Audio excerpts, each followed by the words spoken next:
All right, we are back, and this is your host, Elevated.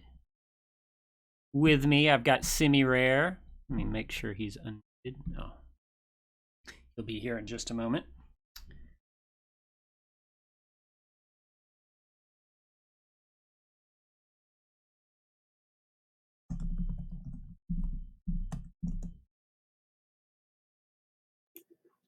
Hey, Hello. Simi. How's it going? Hey, good man. Welcome. Thank you so much for joining us, for participating in ellervatedthon. So I've got Semi Rare with me, and he's going to be doing Spyro 2 Ripto's Rage 100% for the PlayStation. And then after this, you're going to be racing. Is that right? Yes, that's correct. So I started speedrunning with Minish Cap, and then I've picked up Spyro 2 on the side as well. Nice. Well, I'm very excited. You're all set, ready to go? Yeah, just one thing. So the timing here starts when we gain control, not when I start the game. So I'll give you a countdown for it. Oh, okay, perfect. Sounds good. Thank you. But if you're ready, I'm ready. Okay, cool. Yep, we're ready to go. All right, so I'm going to start, and I'll give you a 5-second countdown when you need to go. Okay.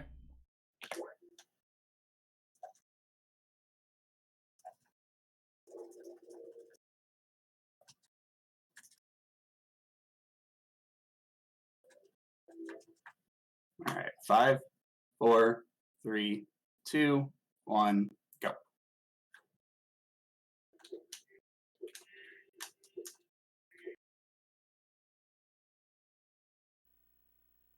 Go.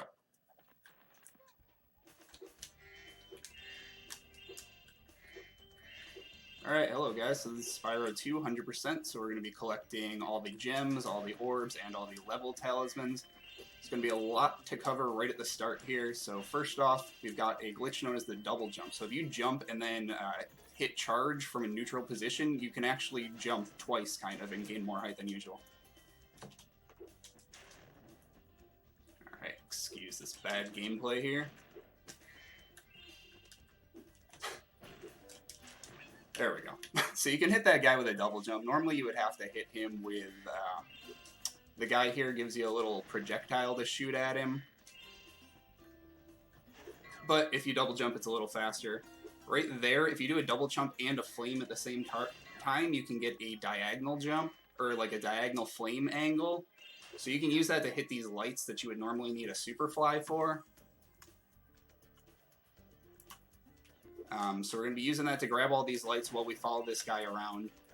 This orb, you've got to follow this guy kind of backwards throughout the entire level. So it's a little faster to use that double jump at the beginning to get out of bounds and just go right to him, and then we can just follow him and do the whole level backwards.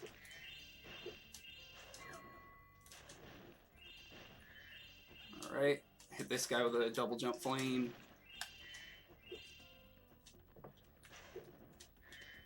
Miss that light. Come on.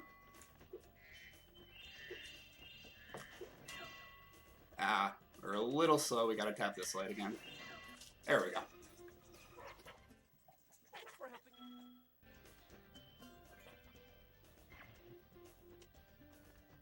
Alright, one thing I didn't talk about yet is there is a flame charge. So if you flame and then real quick start to charge, your flame will kind of stay out in front of you for a second or so.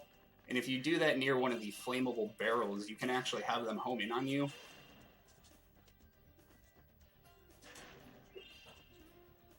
So usually when you flame a barrel, the gem pops out and you have to wait a second or so before you can actually grab the gem. But if you hit it with a flame charge, it'll just home right in on you. So that saves a lot of time across the run just doing that on a bunch of barrels. Alright, we're going to have to do the light backup because I missed that lamp. There we go.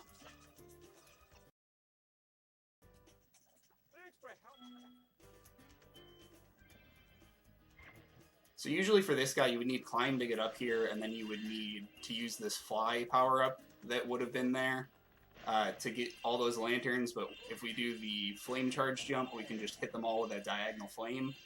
So that skips having to come back to the level later when you learn climb. Keep following this guy through the level. Here's a good flame charge. So if you notice, those gems just came right to me, whereas normally I would have to wait there for them to do a little bounce before they would home in. gonna make sure this guy's following us. This is kind of an escort mission, so if you get too far ahead of him, he just won't follow you, and you'll have to go all the way back to make sure he follows you.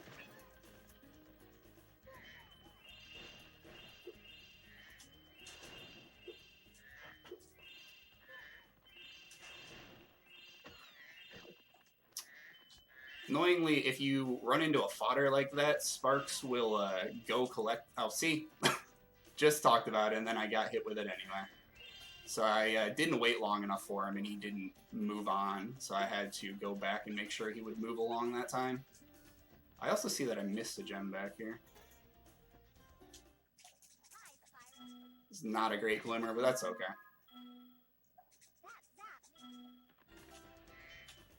Sometimes you have to rely on Sparks a lot in this game, so sometimes he will just miss a gem like that, and you have to be really mindful of where Sparks did and didn't pick up the gems. For this last guy, we actually do need to use the projectile, so if we just tap this guy real quick, we can actually grab some gems while it's hitting him. And that lets us collect all of the gems while we're waiting for him to die, and then we get teleported right back up here, which is nice and convenient.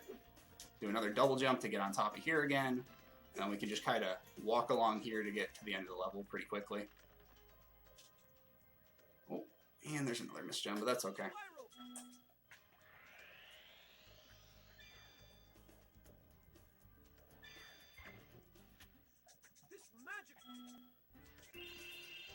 And thankfully, this game gives you those little complete messages when you have all the orbs and all of the gems, so... it's a nice little sanity check when you finish a level. Make sure you didn't drop a gem somewhere.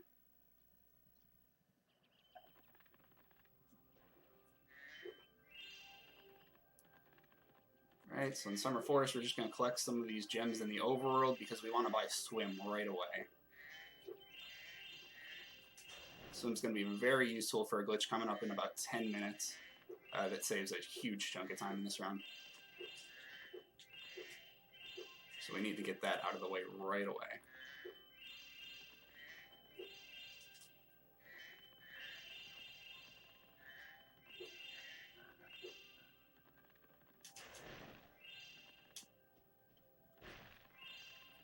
Why, the ever so wonderful money bags, of course, PK. So right here, he teaches us swim. Go ahead, get robbed by him, and we just hop in the water. Want to grab this vase right away because it's kind of out of the way, so we're going to get it. That's the best opportunity. When we come up here, we can kind of come out at an angle to pick up that red gem along the way, and then we want to come charge across all these vases. Right up here. Hit this button with a flame charge so we don't have to stop. Hit this button, jump over Zoe so she doesn't talk to us. Alright, and then if we stand in this doorway, we can actually hit the button from here. Come on. And then if we double jump, we can get right out of bounds. So this long tube thing here, this is the entrance to the boss. Crush is a pretty simple boss, but we do a little bit of manipulation to make sure he moves the way that we want him to move. So I'll explain that as we go along. So the first hit's going to be normal. We just walk right up to him, jump, flame. Oh, or we could get hit. Alright. That's okay, though. So I'm actually going to do what I meant to do this time. Because we want him to move over to this platform. So if he gets flamed while he's on a platform, then he'll move to the next platform. However, once he's on that platform, we want him to move a tiny bit, and then he'll just go right back to the same platform. So we want him to stay on that one for the rest of the fight. So we intentionally take a hit here, let him walk a little bit, and then flame him. That way he'll walk right back to that same one. And now that he's on that one, we're going to keep him here. So what we want to do, just jump, flame, move a little bit. If you double jump, his club will not hit you. I guess the hitbox there must be below a certain height. So once again, just double jump to get away from him. And then this is the last hit, so this one we can just jump right into him. And then double jump, and these last boulders actually don't hurt you, so you can get this little amusing close-up of his face here. This is going to be a very tricky double jump coming up.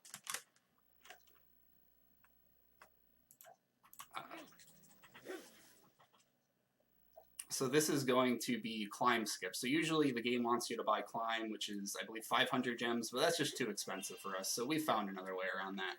Just gonna do some quick gem collection here.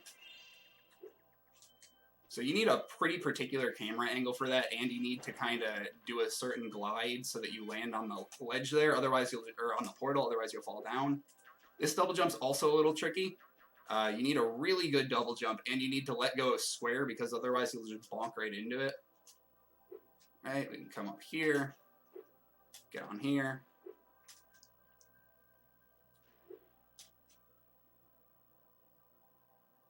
And then that lets us get onto the roof without having to break the breakable wall that you would normally have to break, which is going to be very useful in a minute, you'll see. Grab this checkpoint because we're about to use a death abuse here. So we want to ride this whirlwind up. Grab these gems real quick. And then just take a little fly here.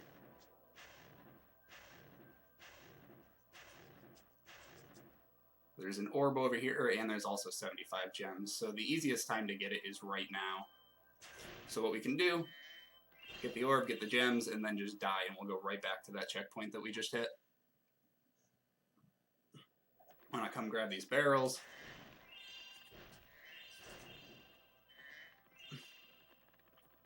Fall down here, careful not to hit the whirlwind. Alright, I'm going to focus for a second. This trick is very difficult. It might take a couple tries, and then after I get it, I'll try to explain. This is either the hardest or the second hardest trick of the game.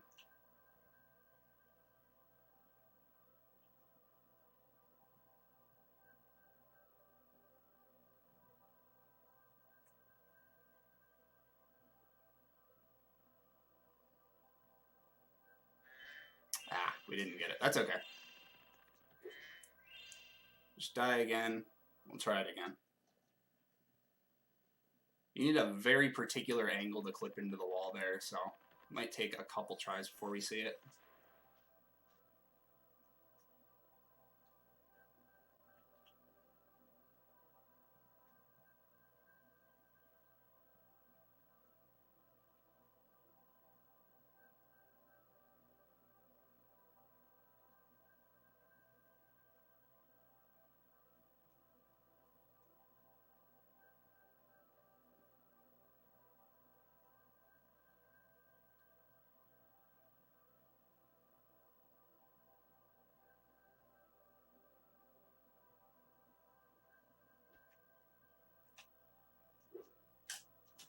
There we go.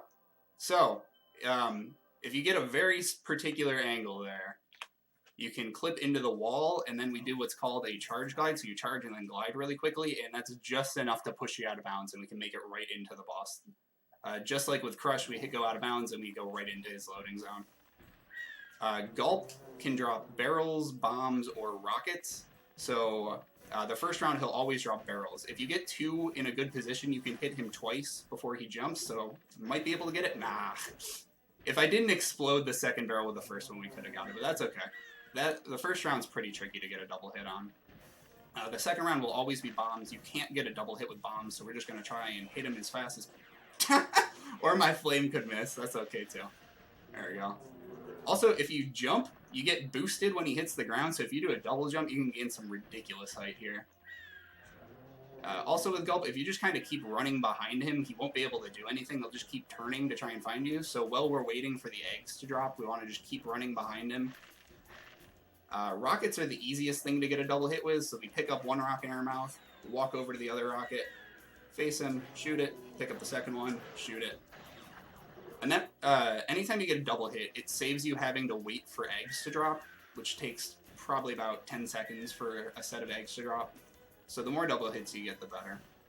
After the third hit, everything is random. So you just gotta kind of hope that you get good RNG with the items that you get here. Ooh, that was a good double hit. I almost thought that was gonna miss. So you can double hit with two barrels, with a rocket in a barrel, with two rockets, or with a bomb in a barrel. And you just kind of have to hope that you get decent positioning to be able to hit doubles on him. Ah, that's unfortunate. That almost hit him.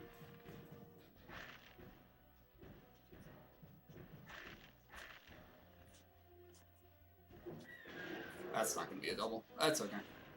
Getting doubles are very difficult in this fight. It's part RNG and part just being able to maneuver really tightly. It is also possible to get a triple hit if we get a rocket and 2 well-placed barrels, but that's very rare.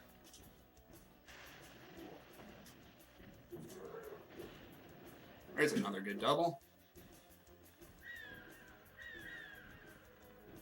Alright, so just one more hit. This is an okay gulp fight. The beginning wasn't amazing, but I've gotten enough doubles.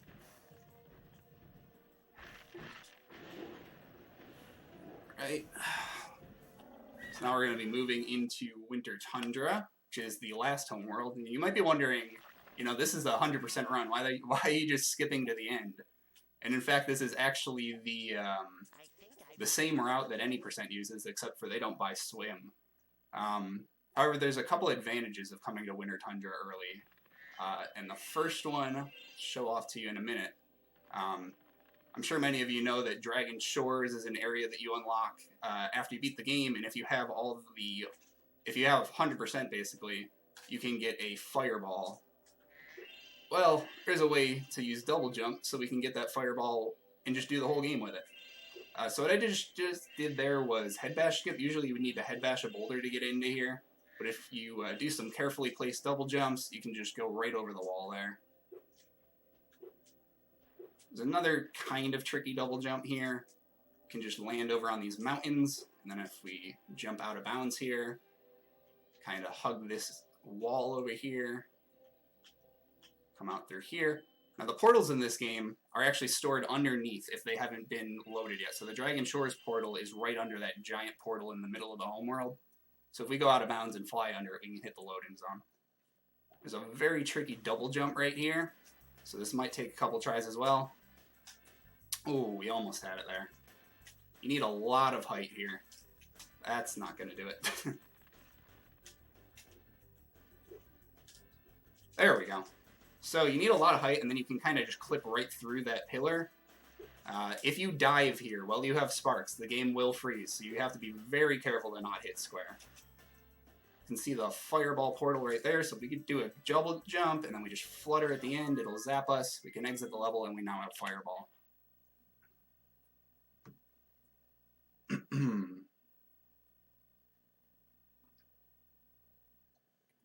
Alright, we're going to use this out of bounds one more time, this time to get into Ripto early. So if you defeat Ripto, a couple things happen. One is all of the money bags in the game go away, so we don't have to pay him for anything. We get all of the abilities and like any level where you would normally need money bags to get through, he's just gone, and whatever he would normally like assist you with to get through is already spawned. Oh, we missed it, but that's okay. This is probably the hardest trick in the game, so bear with me if this takes a couple tries. Basically, if you hit the water at a very particular angle and you dive into it, you'll get a swim in air, which you'll see what that looks like once I can get it. It's very tricky to line this up.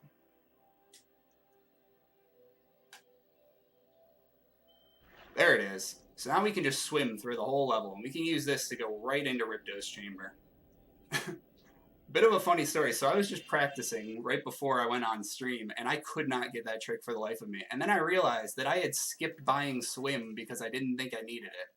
So I practiced for like half an hour not getting that swim. And it was just because I had forgotten to buy the ability.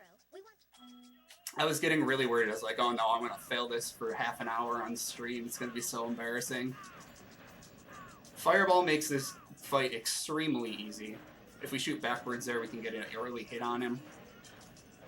Usually this fight is a lot of RNG, and it takes quite a while. But with Fireball, it is just a joke. You just kind of spam your fireballs.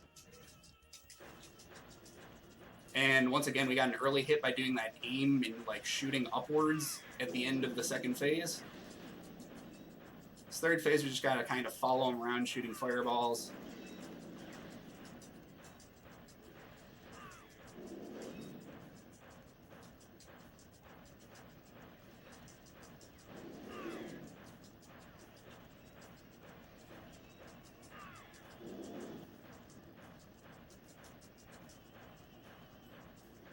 Oh, The other thing with defeating Ripto early, other than the money bags, Sparks gets a much bigger range, so collecting gems just becomes a lot easier if you defeat Ripto at the beginning. So the combination of those two things is why we go right to Ripto, along with being able to get the Fireball early, which just makes a lot of things much faster. So now we have defeated Ripto, and we're going to go through, and we're just going to do all the homeworlds in reverse order. Well, not quite reverse order. We'll do Winter Tundra, and then we'll go back to Summer Forest, and then finally we'll do Autumn Plains.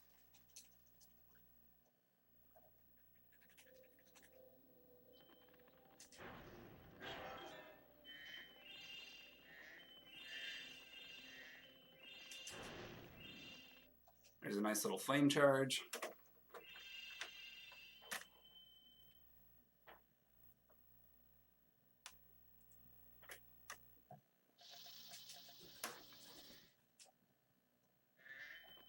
Come up here. Fireball just makes a lot of enemies very easy to deal with. It's a really nice thing to have. Nice little double jump to get up here early.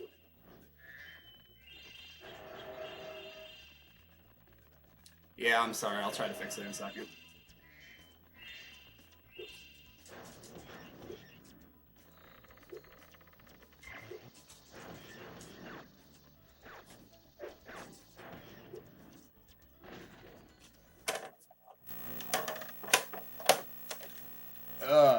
Come on.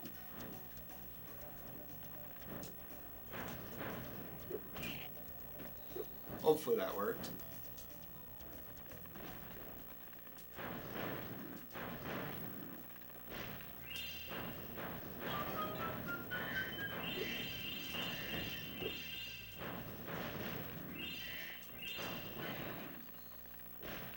Oh, that's not good. That's okay, we'll get that in a second. Fireball right here is great. Usually this level, or this orb is a real pain because they fly away as soon as you get close. But if we have Fireball, we can just kind of shoot it and we'll hit them from far away like that. Grab that guy.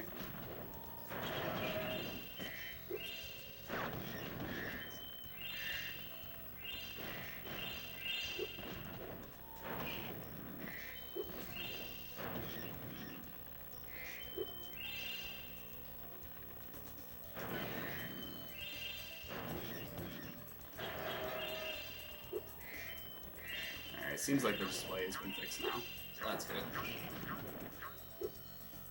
This double jump's a little tricky.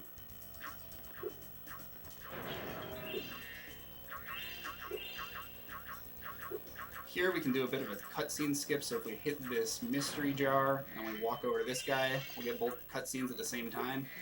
They'll just kind of cut each other off, which lets us move while he's trying to give us the orb here. Grab these gems. And follow the mystery jar.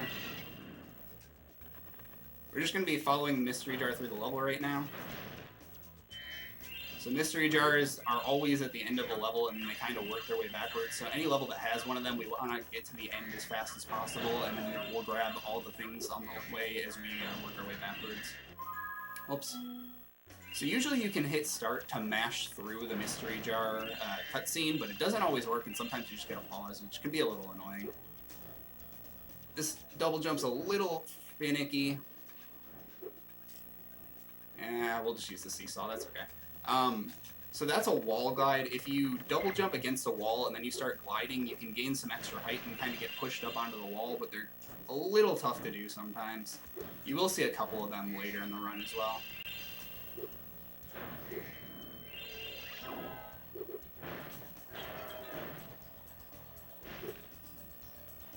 I'm just going to come over here real quick, break these barn doors because this is part of the orb, and then we're going to use the supercharge to grab these gems super quick. Use a double jump to get up here. Come around the bend. And finally, this is the last spot of the mystery jar. Ah, we missed it, but that's fine.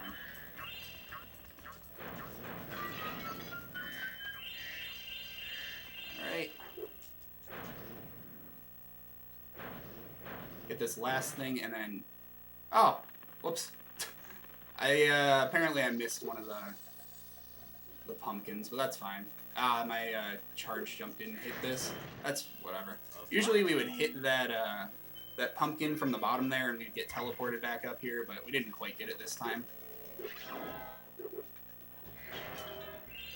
Unfortunately, you can't collect these gems from these pots and vases while you're supercharging, so we try to hit them on the first round of supercharging, but if you miss them, you just kind of have to stop your supercharge and get them with a regular charge, which is okay.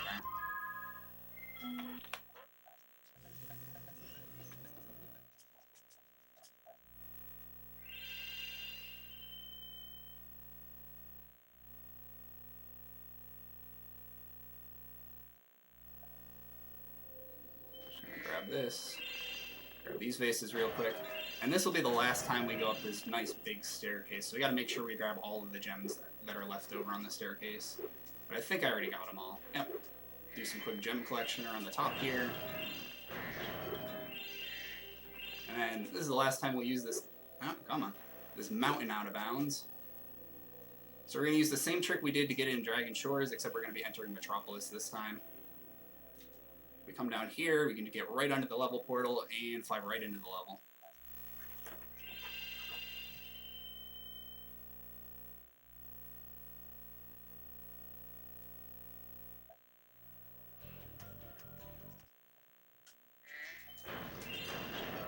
For some reason, if you flame the elevator at the start here, it will go down, which is good because the elevators are really slow. We'd rather just fall.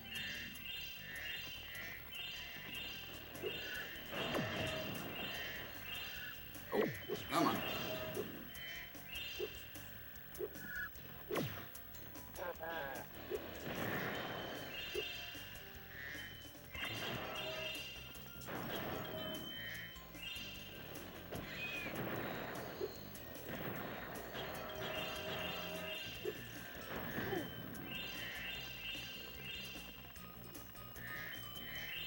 These guys get a quick double up here because it's faster than taking the ladder.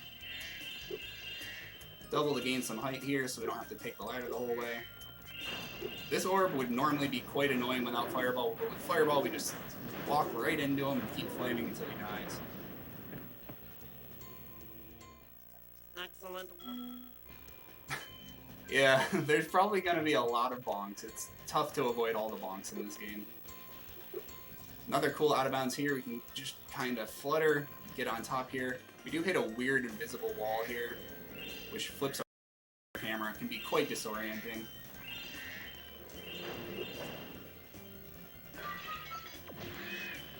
Come through here, we want to hit all these flying saucers, but while we're doing this, we also want to be hitting the balloons around the area.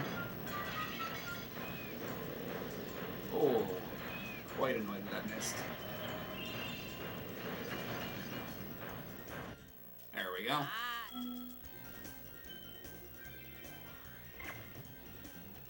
So you actually get two orbs here. One was for hitting the end of the level, and then one was for defeating the saucers. Just we skipped getting the end of level one until we had done the first saucer orb. We got another round of flying saucers. This one's a little trickier. And once again, we're going to be wanting to do some gem collection while we're here.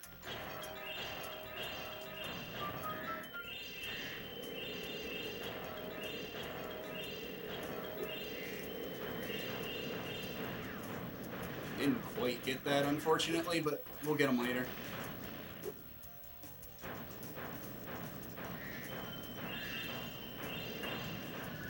Grab these gems real quick. Just gonna grab some more gems that we missed before we kill this last saucer.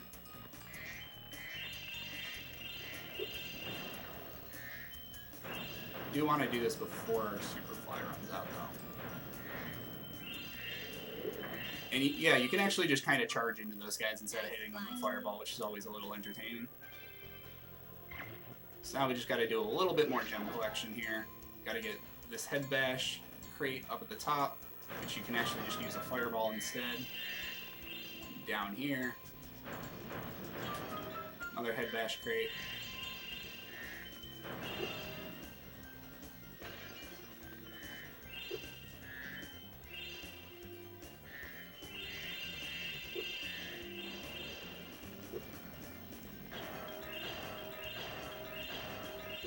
Ah, we missed some gems. That's okay. This level's really tricky to get all the gems.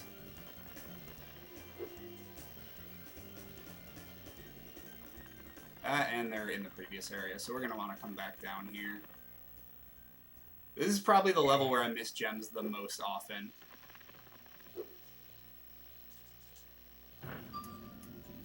Sometimes sparks will really let you down.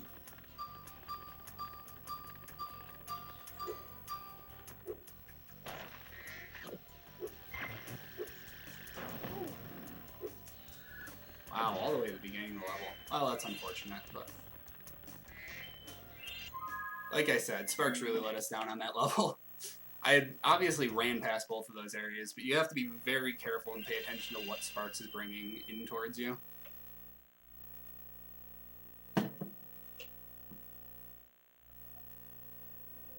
Alright.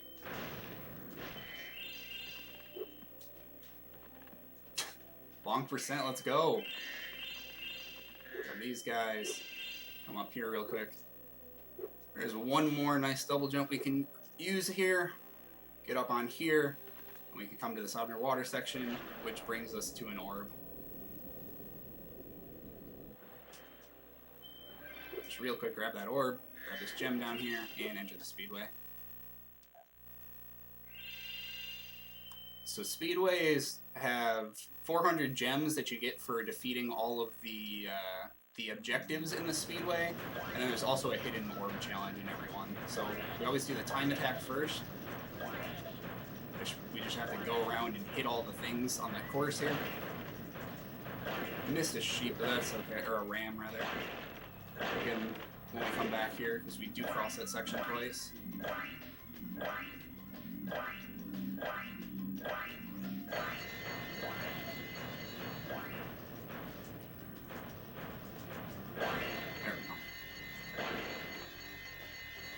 Just gotta get these vultures up here. These guys are a pain.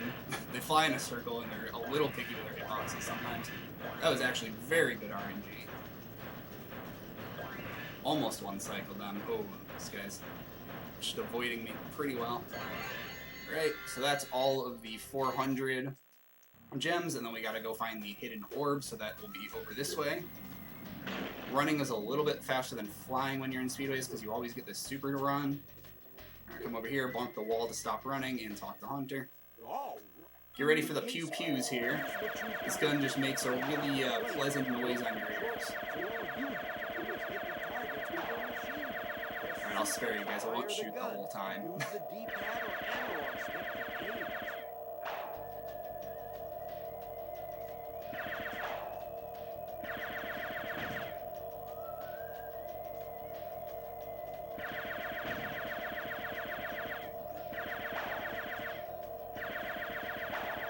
You know, as a kid playing this, I always thought this orb was so hard. And when I started to learn speedrunning, I thought it was going to be such a pain in the ass to learn this.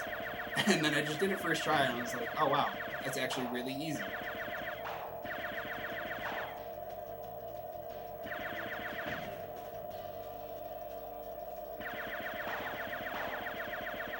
You can hit this blimp a little early, but my god. Oh, there we go, got the early blimp.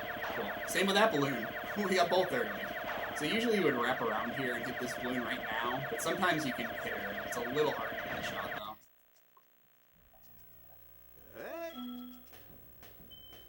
Alright, grab the secret orb, and we're just going to leave the speedway now. Doing okay here. This is a fresh PB that I'm playing against, so I'm not too used to the splits yet, but we're a little ahead. Got to do a little more gem collection here. Oh man, we hit the vortex. That's okay. You don't want to hit that. We need to do more gem collection down here, but sometimes it just happens because the hitbox for that vortex is surprisingly large. Do some double jumps to get up these steps faster. Another head bash crate. These boulders you actually do have to head bash. They will not break with anything else. And we're entering Mystic Marsh, which is, in my opinion, one of the worst levels in the game. There's a quite annoying orb that's like a bit of a fetch quest So we're going to structure our route of the level throughout that entire orb. Come over here, get a quick flame charge. Blow those up so they have time to land before we go over there. Grab this. Double jump to get up here, and then talk to the professor. So this is the start of the orb. He's going to give you an egg, and you have to take that and kind of bring it. Well, you take the egg, bring it somewhere, you get another item, you bring that somewhere. So we're going to structure our whole route just by going where the trading quest takes us here. Oops, come on. That was quite a weird set of bombs. This double jump is really tricky. Got it first try. Spit out the egg for a quick second so we can come over here. If you leave that egg on the ground too long, it will disappear, and you'll have to go back to the professor. So we have to be... Oh, really? Alright, we'll get that in a second. Usually you would hit that balloon right now, but didn't want to cooperate.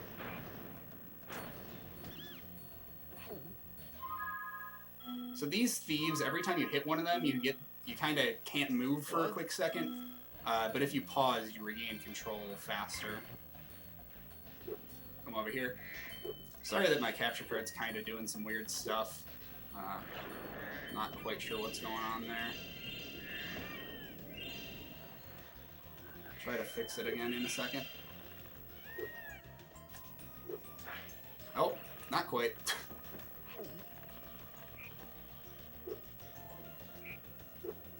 There we go. Alright, we're gonna want to hit this balloon now. Hit this other thief. Pick up the trading item. Oh, that missed the thief. That's okay, we'll grab him in a second. Got a little bit robbed there.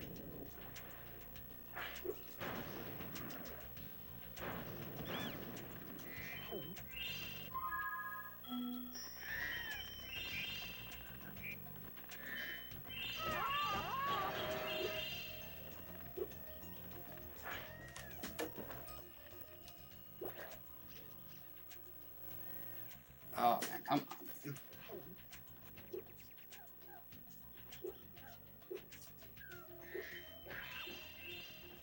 Yeah, we got robbed by the thief. Makes sense.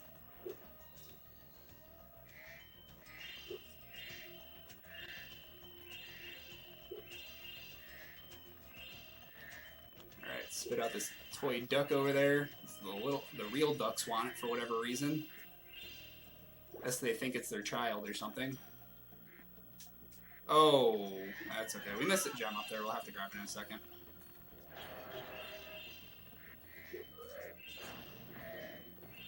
Whoops. I don't know why. Sometimes the duck cutscene doesn't trigger and you have to come down here to readjust where the duck is, but I actually got it this time, so I didn't need to go underwater. We're going to have to go back up, which is not in the route, but unfortunately missed some gems.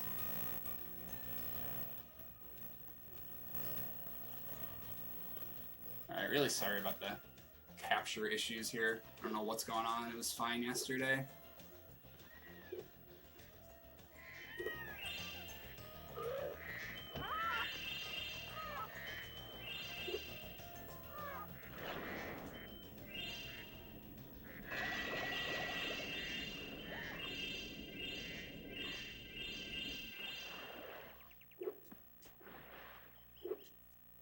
Yeah, you guys can just feel like you're playing on a CRT like I am. So we want to hit that guy and then pick this up, because once we hit him, we're going to get warped, and if we don't pick it up before we get warped, it's very bad. We have to go all the way back over there, and it loses a ton of time. We're almost done with the trading sequence here. Nice, we're playing in night mode now.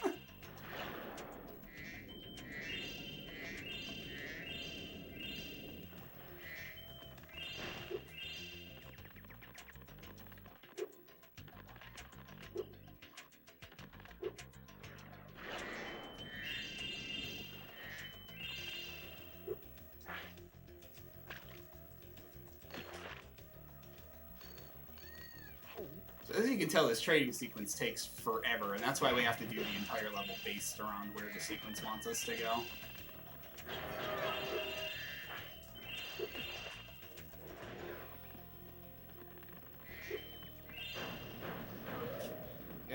make sure we hit that elephant so he doesn't get in our way. This. Whoops. Gotta go back to the professor to give him his pencil that he wanted. Yes, we did all of that to get a pencil.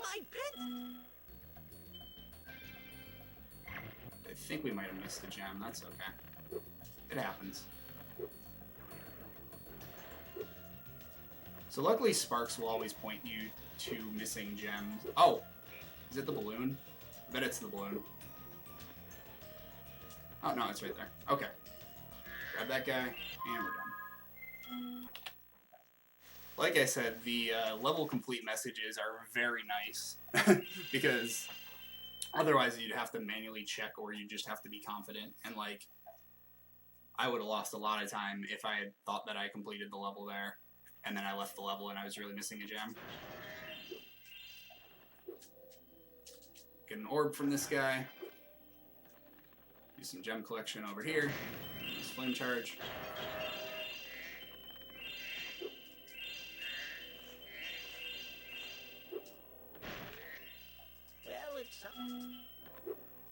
Cloud Tops is another quite annoying level. There is a really hard trick that I will probably not give, but I will attempt it just to show you guys.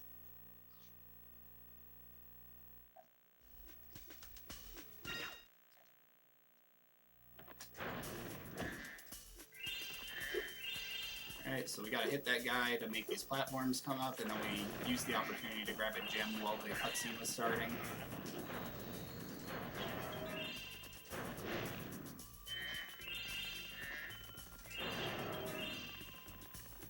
Oops, come on.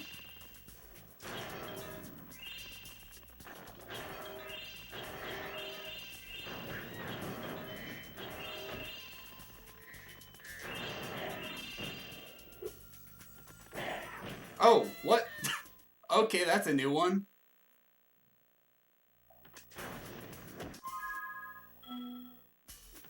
I've never had that happen before, but whatever.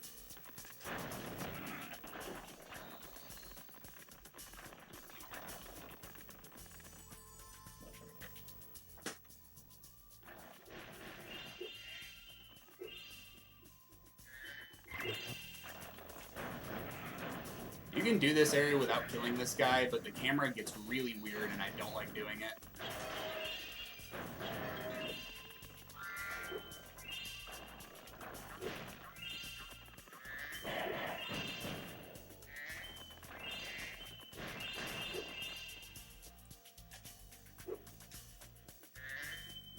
That double jump is very tricky.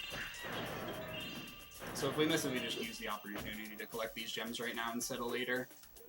That's not going to make it because I clipped the ceiling.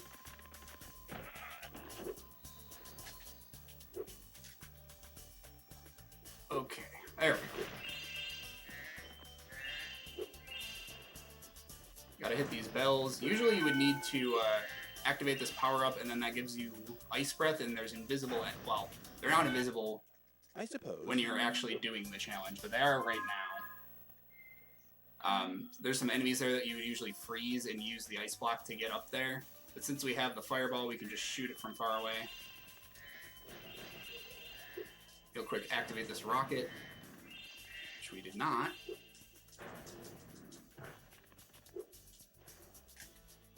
Oh my god,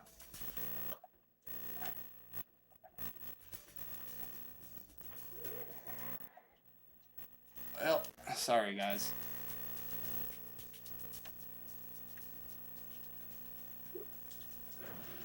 There we go.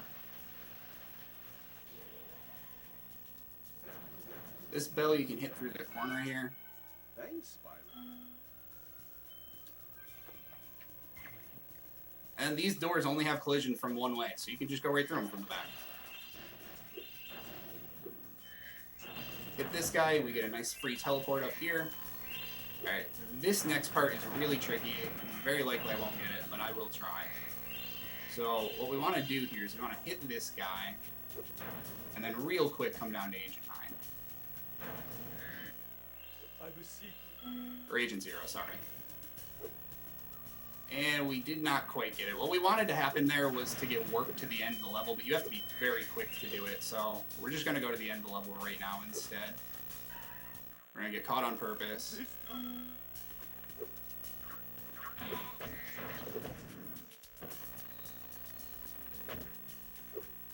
So if you kill that last guy and then you go to, you go start that orb, you can get teleported to the end of the level while you're doing the orb, and the orb will keep going. So Spyro. Agent Zero will keep walking while you get teleported. But it is, you have to be very fast to get it to work.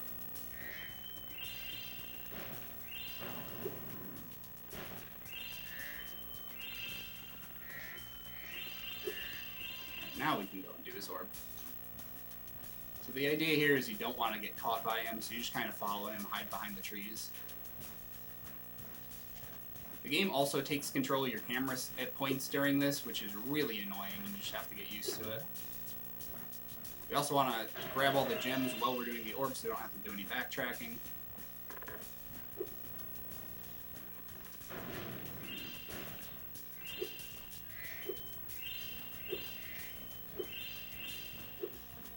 There we go. That was close. If you're too slow, this door will close and you'll have to redo the challenge.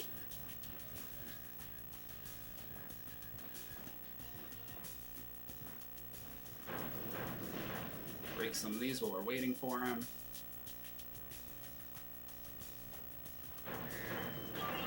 There we go. We wanted to hit that before we came in here so the gems had the time to scatter. So now we just gotta collect the rest of the gems around this area.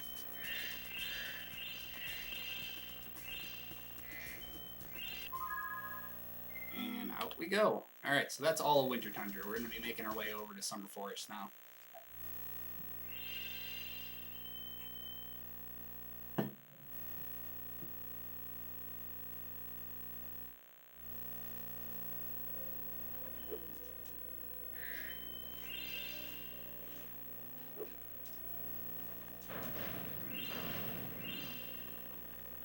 Oops, come on. Almost forgot that head bash rock.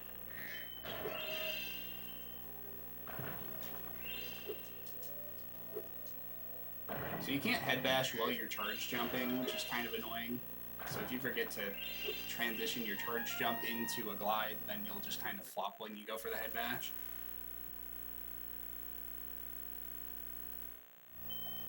We're going to be coming over to Colossus, which has a very fun orb, but a very annoying orb. I'm sure those of you who have played the game remember the hockey orbs, which can be quite frustrating.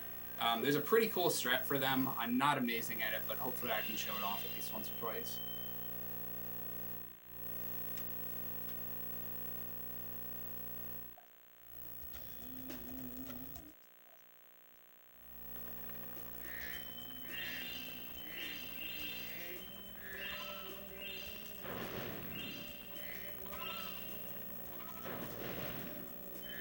So you can see if I don't get my flame charge correctly, then I have to wait for the gems to settle, which is a little annoying.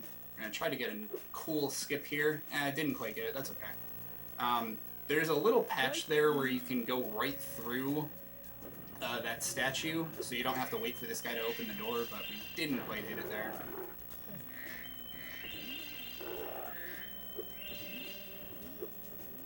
Whoa, okay. A little too overzealous on the jump there. And come over on this guy's eye, and right across to here. Set that rocket for later. Alright, there's a very tricky double jump here. There we go. You gotta kind of angle yourself out, and then turn back in after you get the double jump off. Oh, thank you.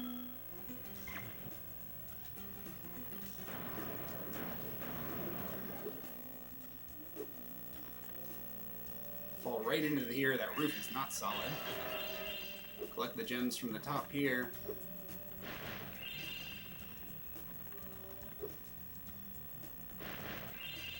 And down, grab the gems from the bottom.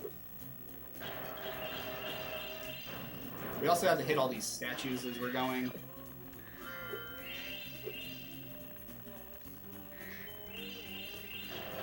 Here's a wall glide. Let's see if we can get it. There we go. So if you double jump and then you glide along the wall, you'll get pushed up it. You do need a pretty particular angle to do those, though.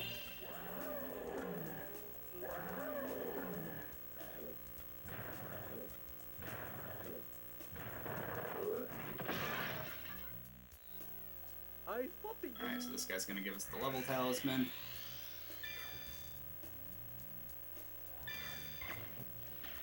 Whoa!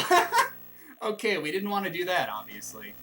That portal's very annoying, so usually you hold upright so that you kind of like cut it and you go right past the portal, but if you start running too soon, you'll just run right into it. So that's a little annoying, but it's okay.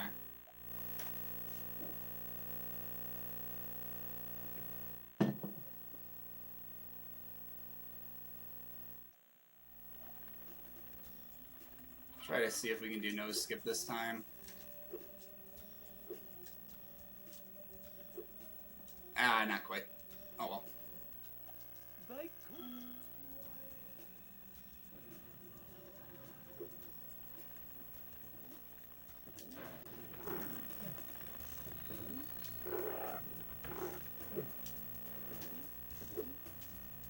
Fortunately, we do have to start the professor quest again, so exiting the level there is very annoying.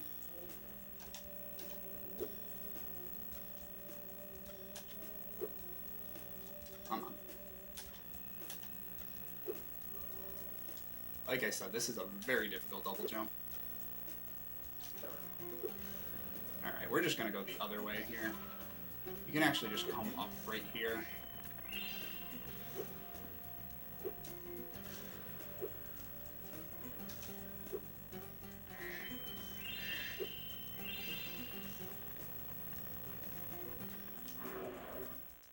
Oh, thank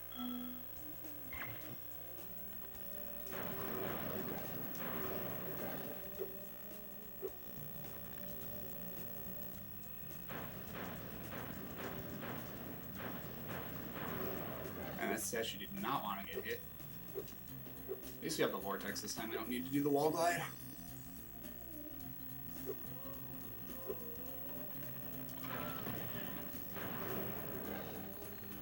Oh, nice. I missed a gem anyway. Oh, these didn't... Oh, Doug's. They exited the level.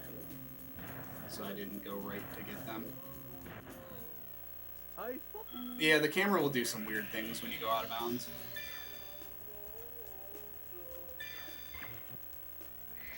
Alright. Not exit the level this time.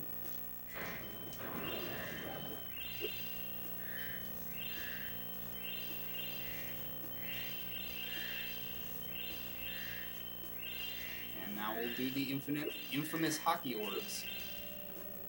So, with the first round, there's a way where you can get a shot off very quickly, but it's tricky, so I'll see if I can get one. You kind of turn this way. There's a little bit of RNG as well. He can send the puck either left or right, so if he sends it left, you can't do it. If he sends it right, you have a chance. So with hockey, you kind of want to get over here, and then spin, and just shoot it out to the other corner. Ah, okay, so we got the puck right away, but we didn't get the shot off fast enough.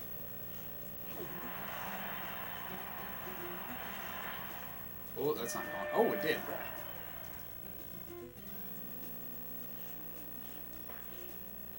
We didn't turn quite enough there for the quick shot.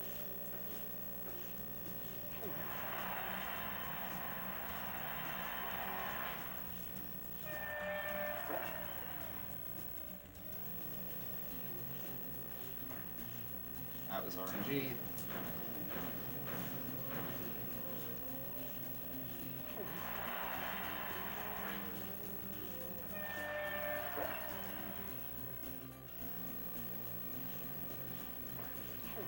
There's a quick shot. So that's what you want to do.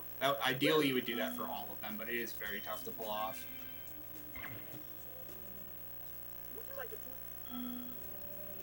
Now we have to play hockey again against this guy.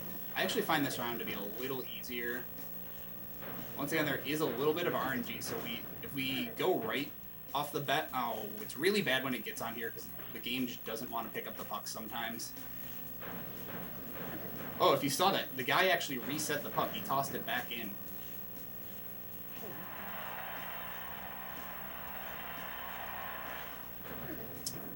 Yeah, this is not a great situation to be in. I got really unlucky having the puck get stuck like that. That's not what would normally happen.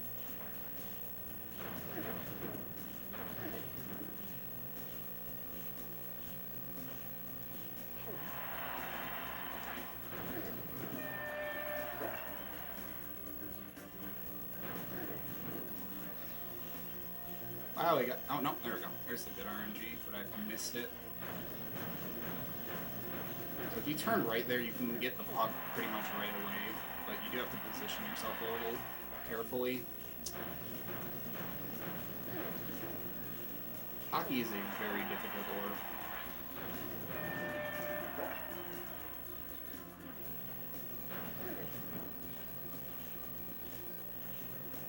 That was bad RNG again. It went left instead of right.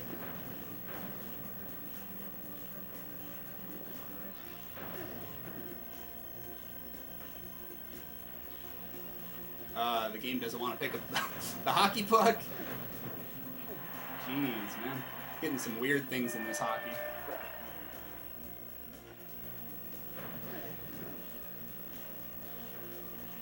There we go. That's what we want. And then we can come over here. And I didn't quite get it. That's like the quick shot where you have to kind of turn very fast to make sure he doesn't block it.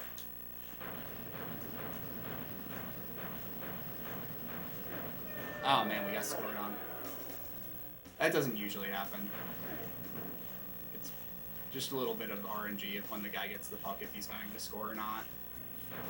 Usually you can hit him with flame before he gets the shot off, but not always.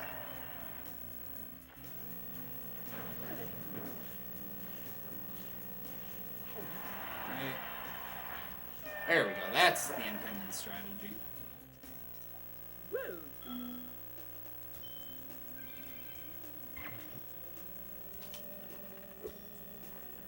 Come over here. This is a very tricky double jump. We'll see if we can get it. Not quite, but that's okay. There's another double jump that I can use as backup here.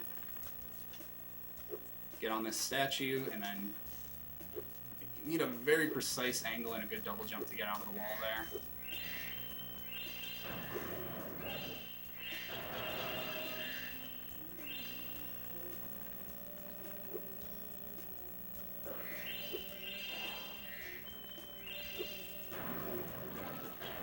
We just want to grab the rest of the gems and hit all the rest of the statues along the way.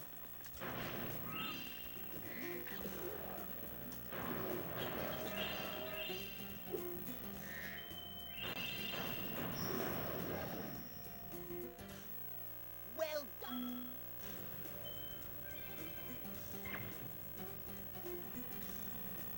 Couple more gems to get and then we'll be all set.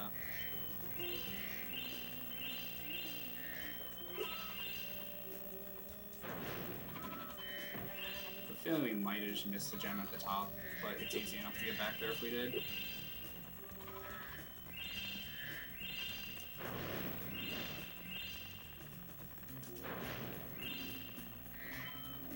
Oh, we're good.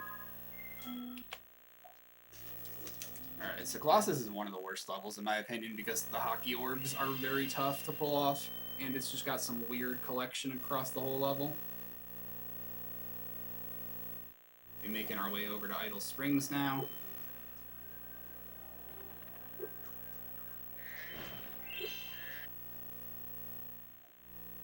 This level has another orb that's going to make us go to the end of the level very early, so we're going to start that as soon as possible. I want to hit this guy out of the way, grab an extra gem over here. There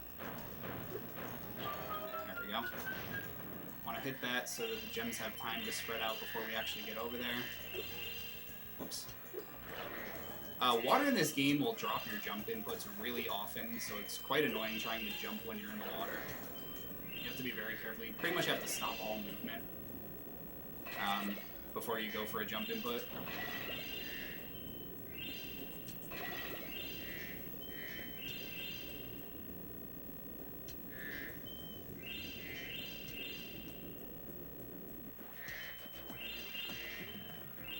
Over here is one of those little puzzles, so you can just do it very easily just by hopping on all the corners.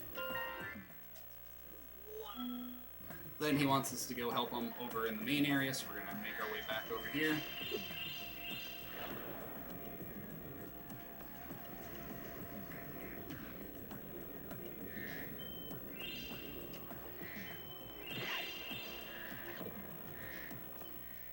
This is the biggest instance of RNG in the game. You need to flame 10 blue or orange fish into his mouth. You cannot flame the red fish. If you do, you get set back by like 3 or 4 fish. So you have to hope you don't get a lot of red fish during this challenge.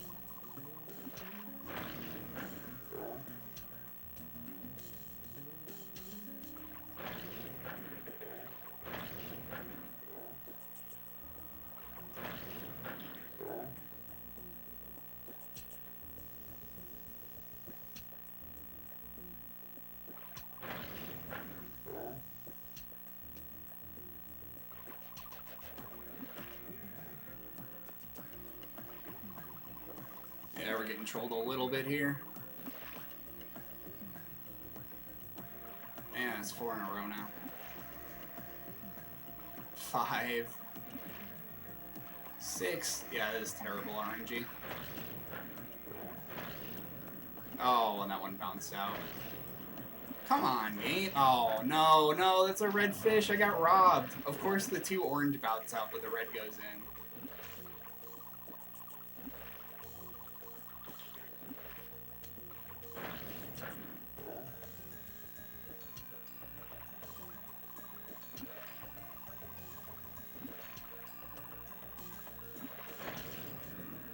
Like, come on, man.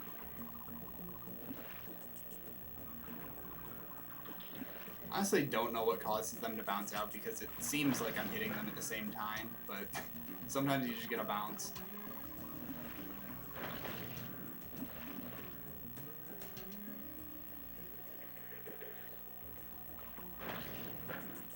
Alright, that was a very bad fish.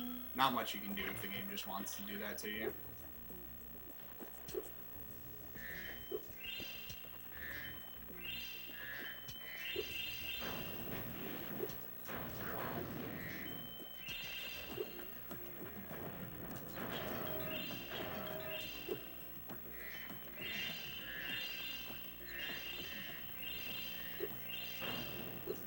Oh, I'm gonna get a bad cycle. Whatever. You want to try and hit that big guy as soon as you can, but my fireball got angled. So when you have fireball, if you do a double jump and then glide and shoot, your fireball is angled for like the first second or so of your glide. So that's why that fireball just kind of soared right over him.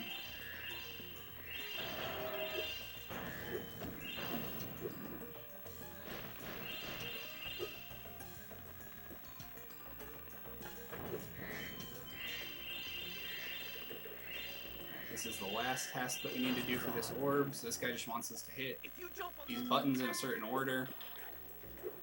Or we can slide off of the button.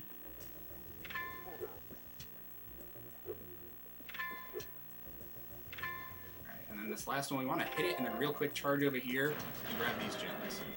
So we're about to get teleported. Now we're going to do what's known as a proxy. So there's certain items and enemies in this game where Spyro can get like stuck inside their model and then he'll get launched out. So if we do that with his chest, didn't quite get it. We want to get enough height to get out the window there.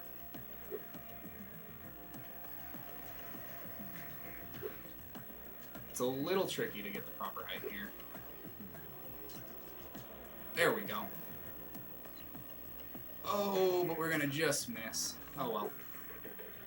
It still is faster to do the proxy like that, but... Oh, this is the wrong way. I always get disoriented if I fall down there.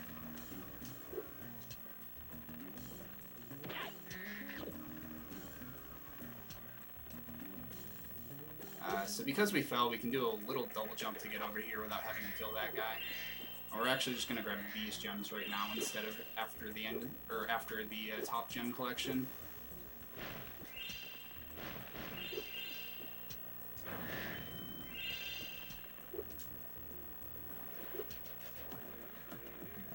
Grab the level talisman.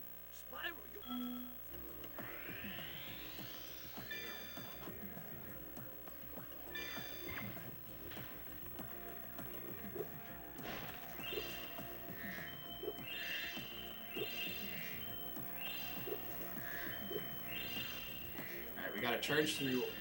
Oh, I did not kill enough enemies. That's okay, because you can actually do this with Fireball as well. Usually there's a supercharge there.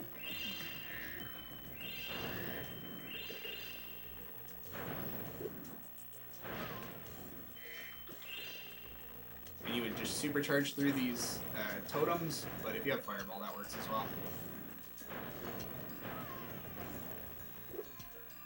Oh, it does not seem to be cooperating right now.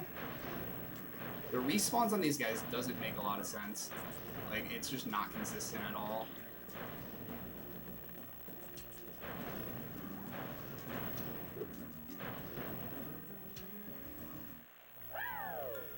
Sometimes they'll respawn extremely fast, and then sometimes they'll take forever to respawn, so you just have to kind of hope you don't get screwed.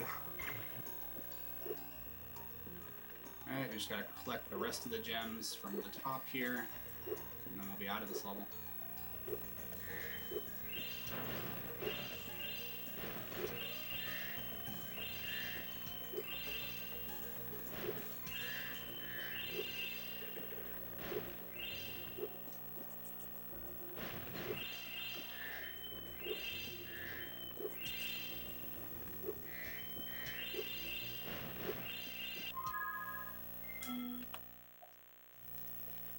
We're having a bit of a rough summer forest so far, but we can bring it back.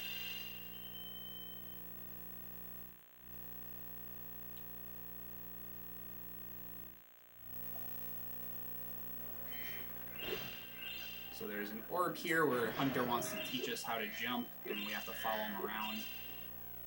Hi, Spyro. Obviously, we already know how to jump, so we're just gonna kind of ignore him, Okay. keep plodding along and grabbing the gems along the way.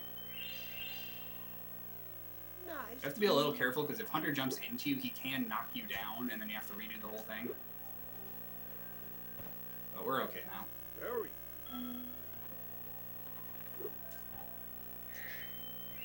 And there's going to be a fairly tricky double jump to get an orb over here. So hopefully we can get it first try. And go up here. Think this will be okay. Perfect.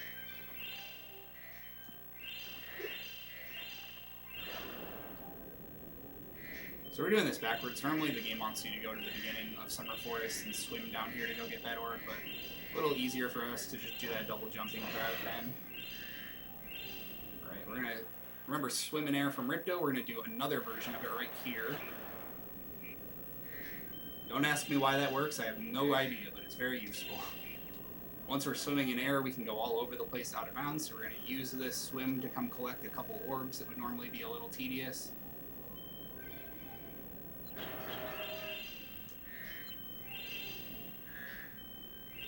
This wall is not solid.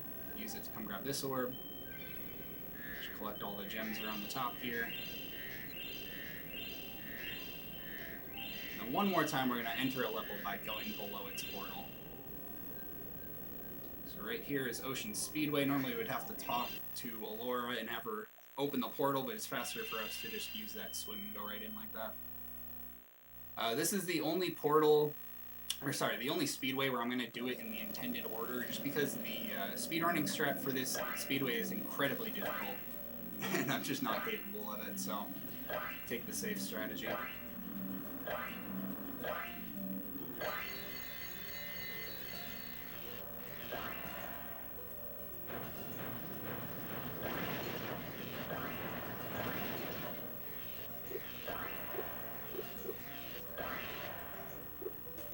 Once again, running is always faster in speedways, so when we can run, we will.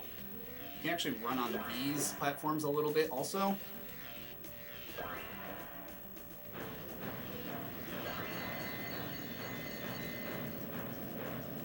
These guys can be a little annoying to hit.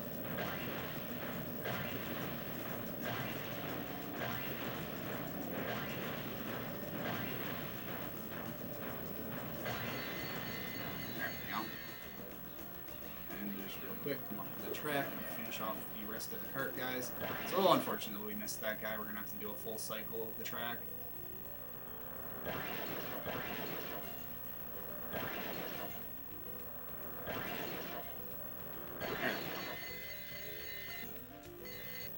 The secret orb here has you following Hunter around as he goes through a track of rings.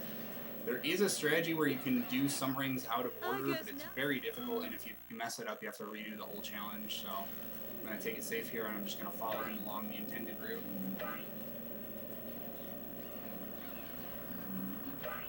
Gain a little bit of speed by running and falling here.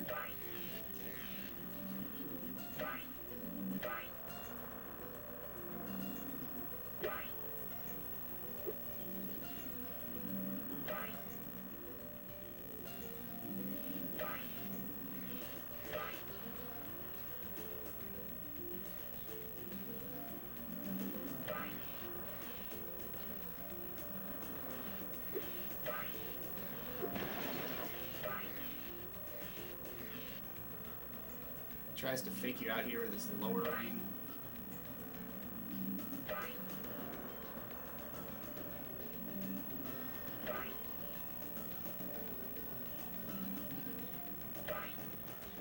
And there we go, we're in the clear for Hunter's Orb.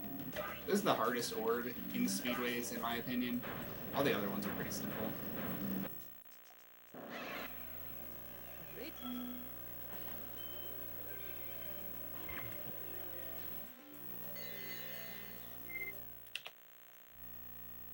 Urkos has some pretty cool stuff, so looking forward to showing that off. It also has some very satisfying gem collection. So real quick, we're going to grab a couple lingering gems here. Down this way. Make sure we grab this guy before we head in the portal.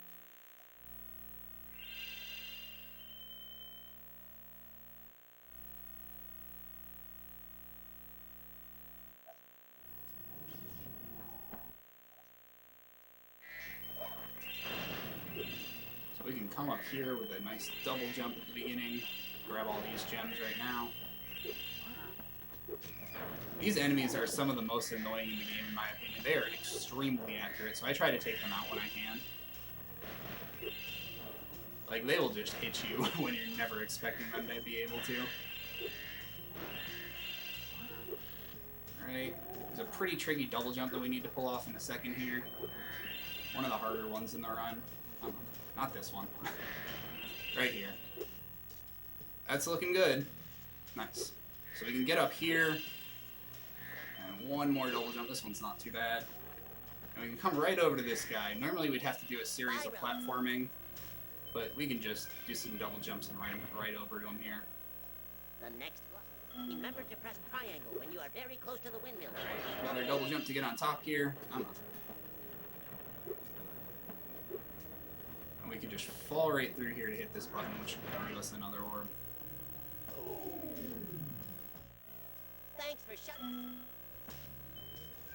Now we can use a pretty cool out of bounds to get to the end of the level. If we come up here, double jump up, go right through this little gap here. Thank you, Spy. And now we're just going to do the rest of the level backwards.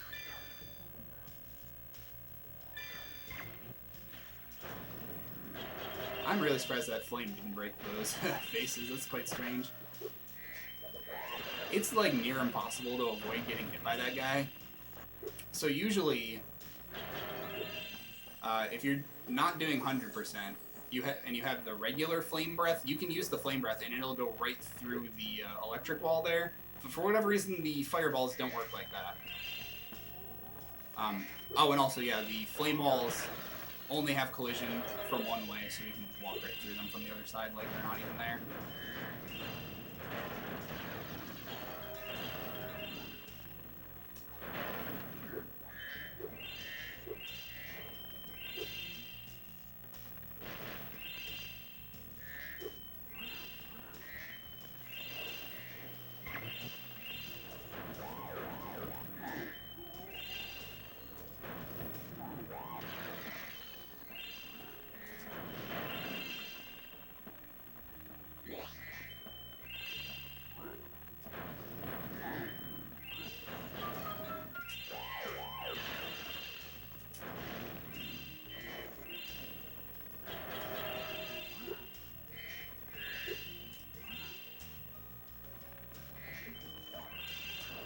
We did miss some gems, so that's okay. So in this challenge, you have to take these orbs and place them in these little holders here, and then there's these big purple thieves that are going to come around and like steal them.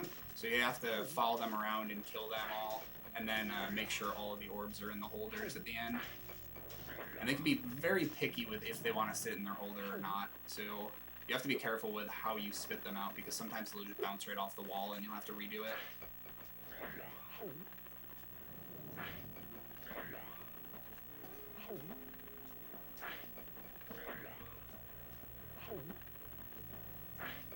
Alright, so we come over here.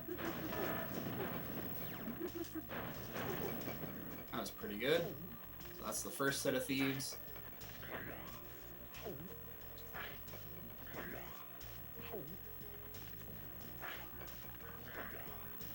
Alright, that one's still in place. Now we can go over to this side and take care of the thieves over there.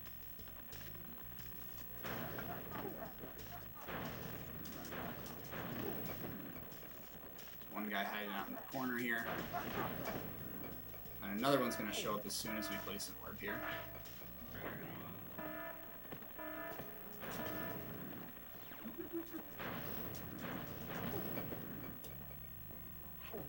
The last two are the easiest to get.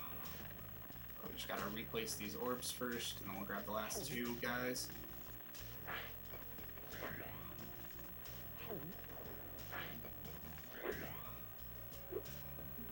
Alright, so as soon as we place this in here, we walk away a little bit and turn around. And look at that, they just line right up for us. Of course, that fireball somehow missed him, but that's okay.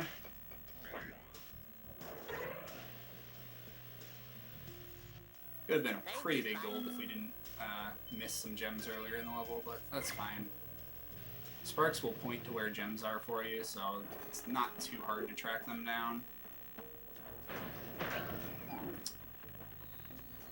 Unless, of course, you lose sparks. There we go.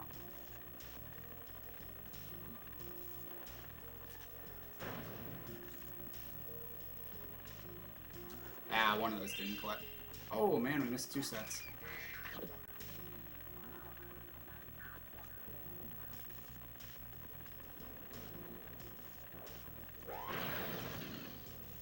Oh, this is slightly annoying. We need to use the light bulbs here, because like I said, these do have collision from one direction. Ideally, you wouldn't have to go back. Ah, there it is. There we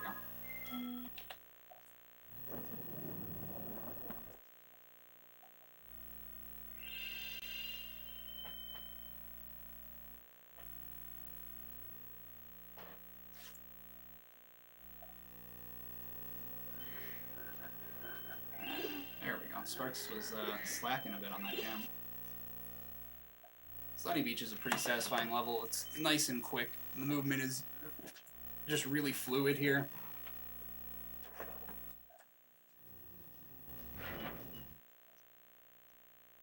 Oh, grab these gems real quick. If we jump on this turtle, then we do a quick double jump, we can get on top of the wall, so we don't have to wait for him to unlock the door for us. We can just do all the gem collection that's on the top here.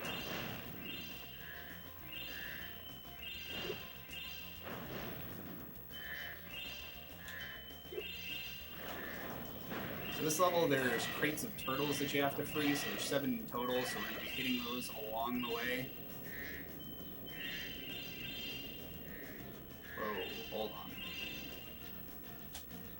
Alright, Sparks is trolling me. I thought I saw him pointing backwards for a second. I wanted to make sure I didn't miss any gems there, because it takes quite a while to fix it if you do. Man, that guy's hitbox did not want to work with me.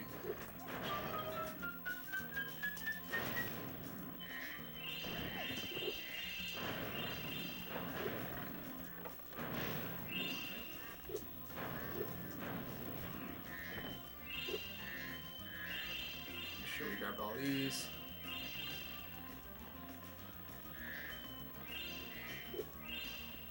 Oops. Turtle's getting in our way.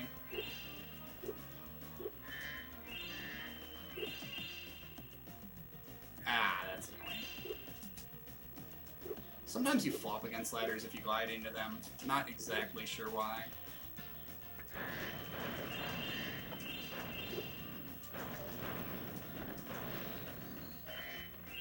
There's a turtle box on the other side of the door that's opened by this button here. We just kind of turn and shoot until we hit it. Sometimes it doesn't pay off, sometimes it is good. Sometimes you'll hit it really fast, and then other times you'll wish that you turned the camera. Like I said, those big guys are extremely accurate. It's kind of ridiculous. And he just flattened me. That's not a big deal. But like I said, those enemies are just the worst.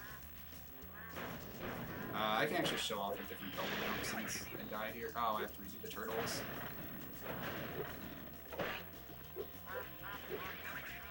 Oh, I actually can't. I needed that turtle box. Forgot about that.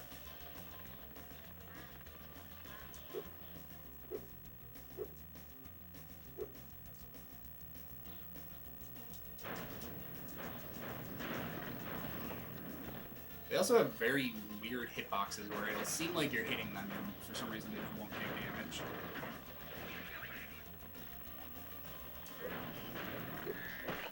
Man, what am I saying about these guys? They're crazy.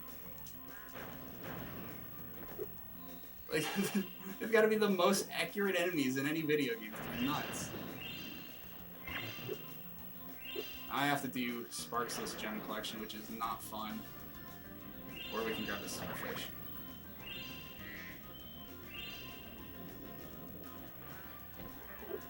But hit this guy up to the door here. While we're doing that, we'll take out this guy and grab some gems on the side. Right, so he unlocks this for us. Go here and grab the level talisman.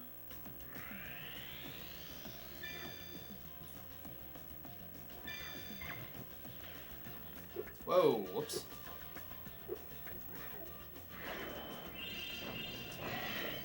Alright, so this is the last turtle box. We actually don't want to hit it quite yet, and I'll show you why in just a minute. There's an orb up here. Basically, this guy's trying to make himself some turtle soup, but we don't want the turtles to die, so we've got to save them. Shout out Super Metroid Save the Animals.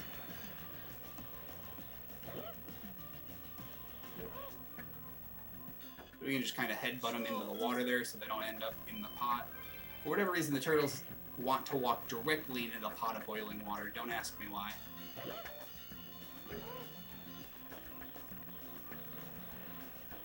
This is basically an auto-scroller where we just have to wait for them to pop out and then headbutt them over to the water. If you miss one, it can get a little hectic because you'll have multiple down at once, like that. Alright, that was a good backup. Oh, and I'm going in the wrong order, that's okay.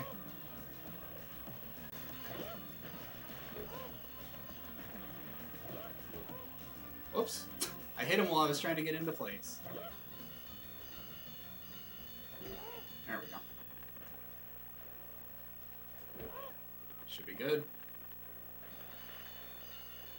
And that's the last one. Oh, excuse me, no it's not. There we go.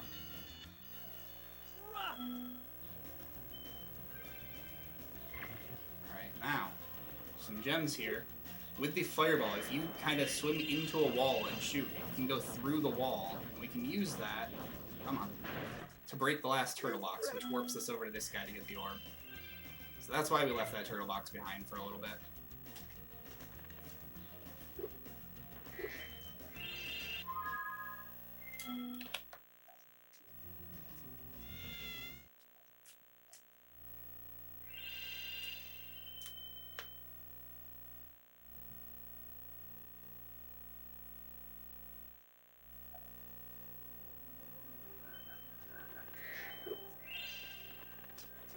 This button so we can come this way.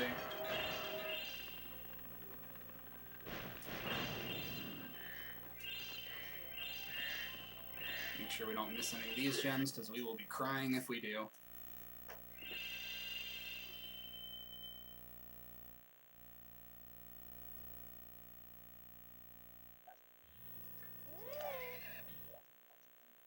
We want to use our fireball to hit this button off the bat, get some water down. We're going to use that same shooting the fireball through the wall trick right here. So if we do that here, it's probably going to take a little bit. But if we kind of shoot here, oh, look at that. We can hit the button that's at the end of the level to cause all of the water to fill up for the whole level. And it also warps us to the back of the level. So this is another one where we do the level backwards.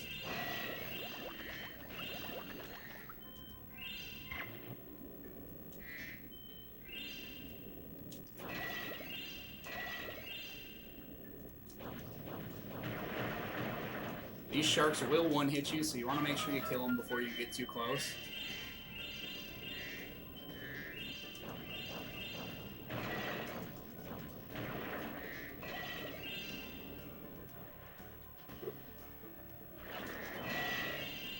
Make sure we grab all the gems here.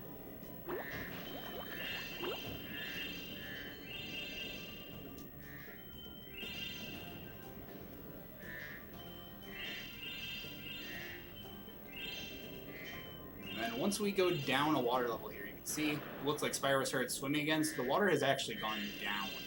It's a weird effect of us hitting the end of the level water before the middle of the level water. Oh, and I lost. Cool. Good place for a life, because I lost Sparks.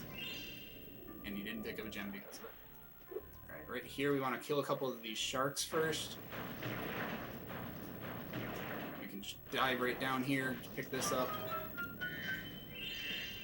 Wait for the shark to go by, and then just jump right out of the water here.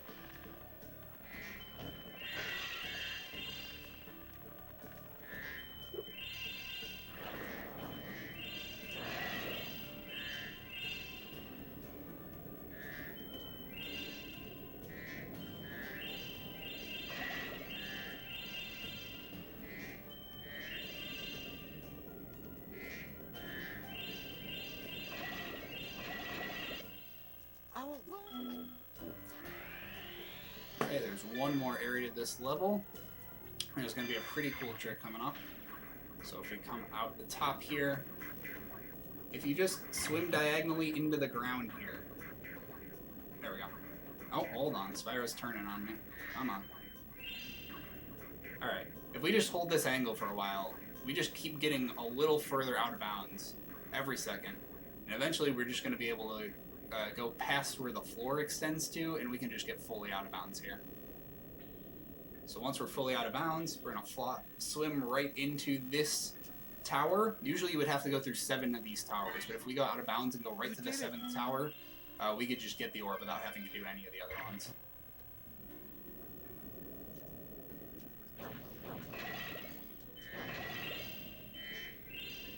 Yeah, Jack, I did this in a casual playthrough once just because it's so cool.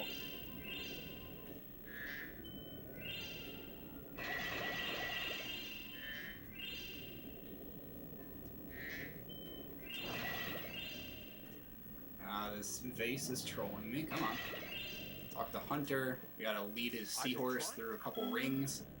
For whatever reason, Hunter has a thing with, like, leading you through rings in this game. There's a couple challenges to do this. While we're on the seahorse, we actually can still pick up gems, but it's... Whoa! I've never seen that before. That's interesting. Good luck this time. So you have to be a little careful, because if you get too far off course, you'll fail the challenge like that.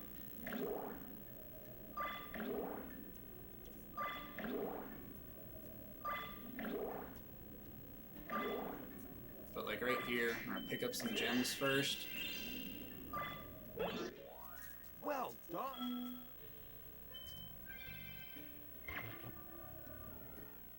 Now then. And he's got a quote-unquote harder course, which is, yeah, not really.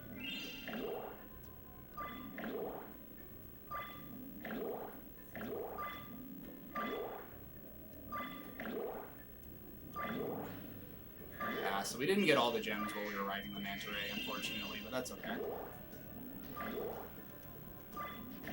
We'll just have to grab them after we grab the orb. It's really tricky to pick up all of the gems in this area while you're doing this challenge. I can do it sometimes, but not consistently. Oh, did I call him a seahorse? I always do that sometimes because you're following a seahorse. My brain gets all mixed up. So Sparks will just tell us there's some up here.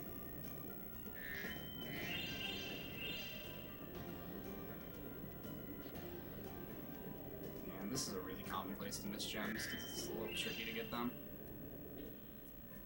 Oh man. Unfortunately we missed some out of bounds, so we're gonna have to go back to the beginning of the level.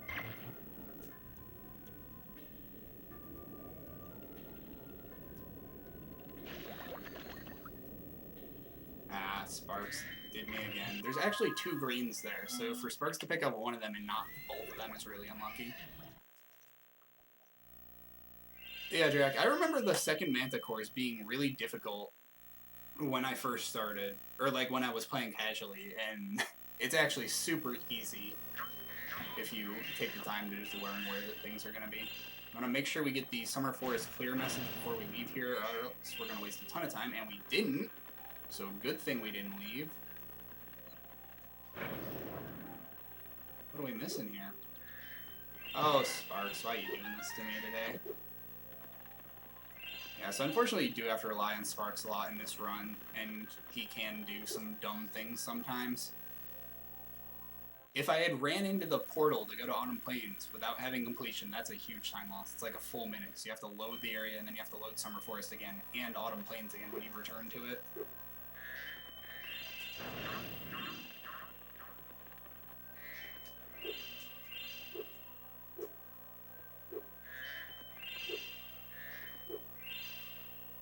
Hop up here. If you jump on ladders, it's a little faster. You don't want to do it when you're at the top, though.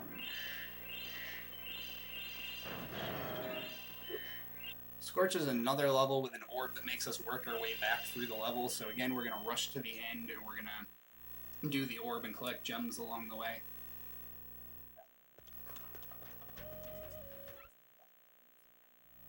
So real quick, we're just going to grab some gems over here. I'm going to grab this one. And then we can do a double jump to get up here. Another pretty cool double jump to get over this wall.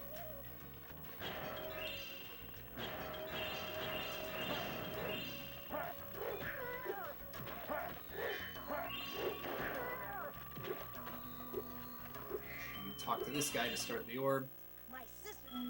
Basically, there's a guy stealing flags. He wants us to go get them back. So, we come over here.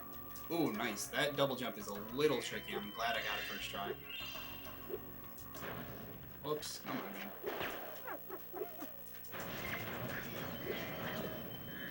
Alright, so we want to open this gate and then shoot one up here. Didn't get the cutscene. Oh, we did get the cutscenes good. So this is a Bombo, or if you're playing Reignited Trilogy, Bob.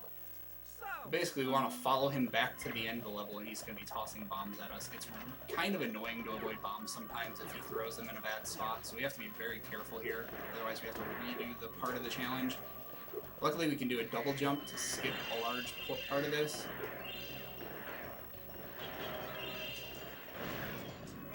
And we can do some gem collection along the way as well. Great. Now we're going to want to come back out here. A nice little double jump up to here. Stop up here for a second to hit this and to hit Bombo down. This gives the gems time to spread out. We don't want to do Bombo quite yet, so we're going to come up here. Grab these gems. And we can actually do Hunter's Orb at the same time while Bombo's waiting down there for us. Monkeys. So for this orb, you just gotta follow Hunter around and hit the monkeys when he's below them. It's pretty easy. But it is an auto-scroller, so we just kinda have to wait a while here.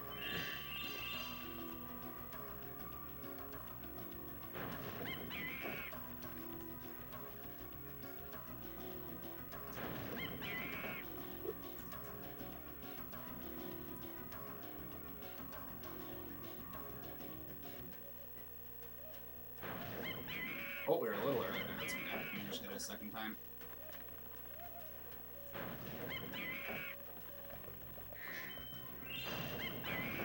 Alright, so Hunter's taken care Thanks of. for your help.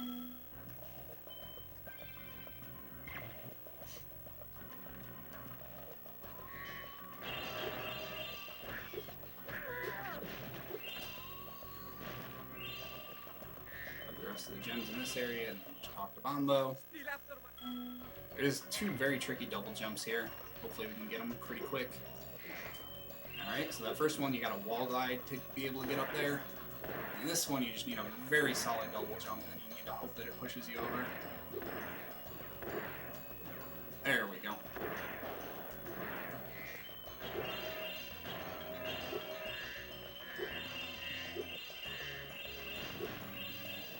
Hopefully Bombo doesn't hit us around the corner here.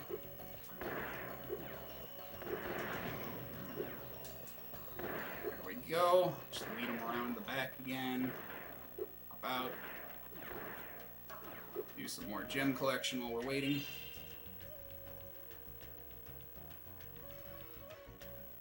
You're so close.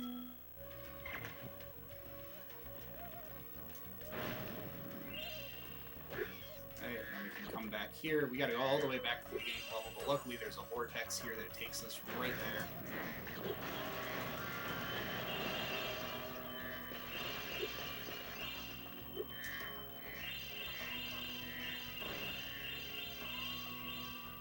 Now we're a little close to hit Bombo. Make Bombo down.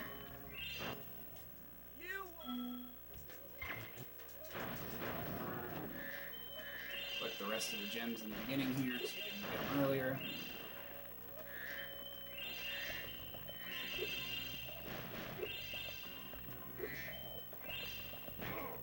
And then this Bombo, you're supposed to follow him through the whole level, but if you actually just come up here and you hug this wall, and when you get here, you can do a double jump. Which, I didn't quite get the double jump, but it'll be fine. If we walk over here... Fucking this jump. Oh, sorry, excuse the language. Alright, we're gonna have to do it again.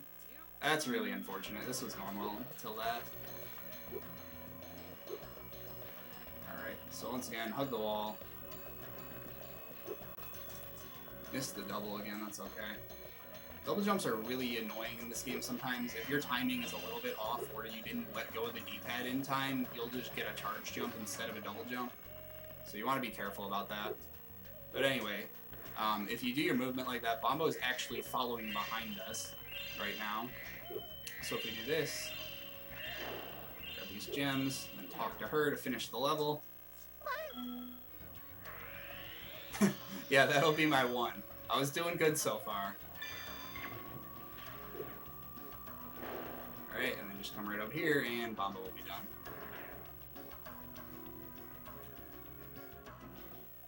Great job.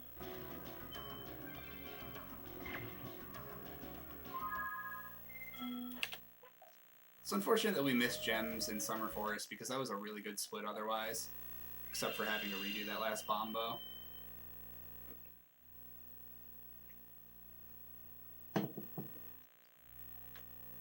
Breeze Harbor is going to have a very scary jump, so I'll point that out when we get there.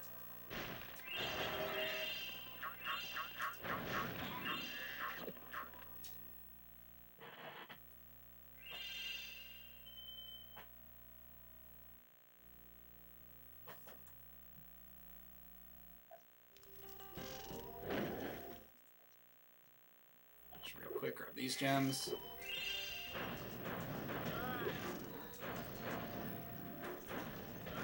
Fortunately, we didn't get the diagonal jump on this thing.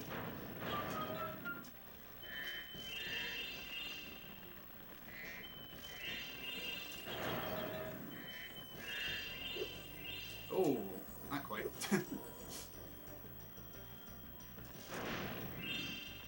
Jack, I don't think this is the jump you're thinking of. You'll see. Unless you're familiar with Spyro runs.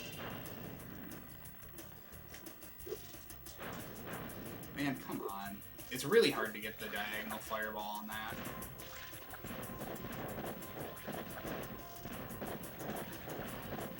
Being trolled a little bit.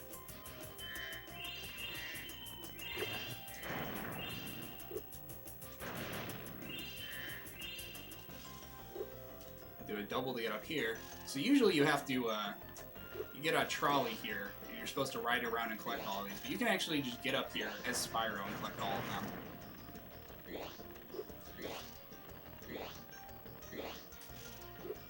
Oh, maybe you've seen me do this jump again. Like on one of my other streams. Whoa, okay. That was scary.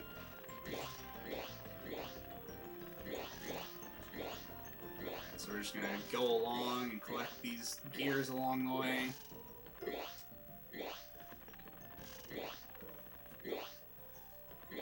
Once we get to this one, we're gonna come back down for a little bit. There's some gem collection down here. I'm gonna have to go back to that base. Didn't pick up.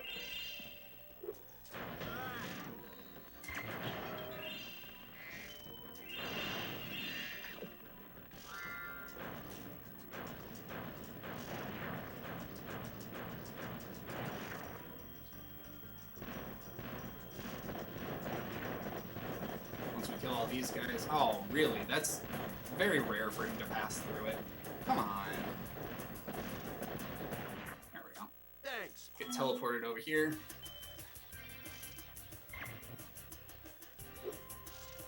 Grab these gems real quick.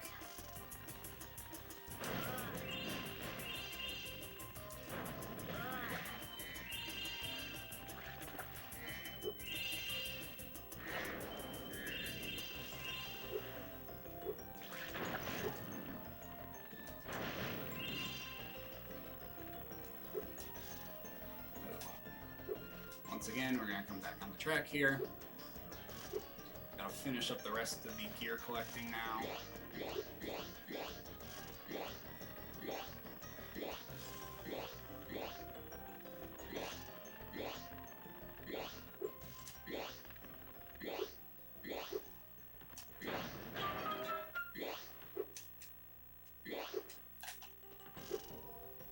You have to be very careful. You have to hug the left side of the platform here or you'll get on the trolley, and it's not possible to complete it because we've already picked up some of the gears and they don't respawn until you die. Alright, this jump. Okay. We didn't get it, but we didn't die, so it's fine. Let me figure out where I am because my camera's not cooperating.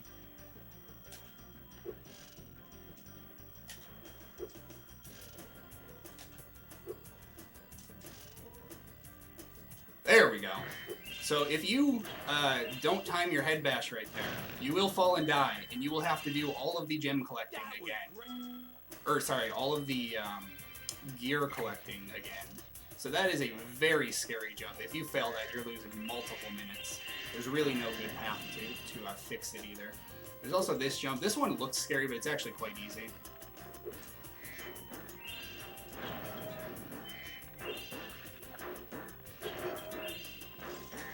Quick little wall glide here, didn't quite get it. Come on. It's usually one of the easier wall glides, but it can be picky sometimes. Once we're up here, we can do a double onto this mast, and then another double to the end of the level. Prevents us having to kill the enemies and light the fire to make the ship rise there. Also skips a cutscene. Oh yeah, this wall glide's a little tricky. It's not too bad normally. We want to come over here. Grab these gems real quick. Camera didn't want to cooperate. That's dumb. That's not that big of a deal, but that's just such a weird thing to happen. You very rarely get hit there. Alright, we just got a little more gem collection to finish up, and then we're out of this level. I'm glad that we're past Breeze. This is one of the more terrifying levels because of that jump where you can fall out of bounds.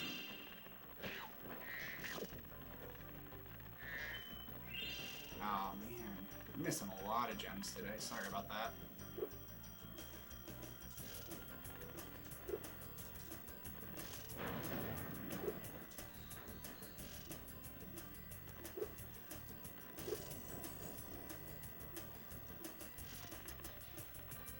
Oh, Sparks has let me down again. Nice. Sparks is not cooperating much with us on this run. Yeah, death on the level once you've turned in the gears is not a huge deal, but if you haven't turned in the gears yet, it's terrible. Alright, Skelos Badlands can be a little tricky. It's really not that hard of a level, but it does seem to be my kryptonite sometimes.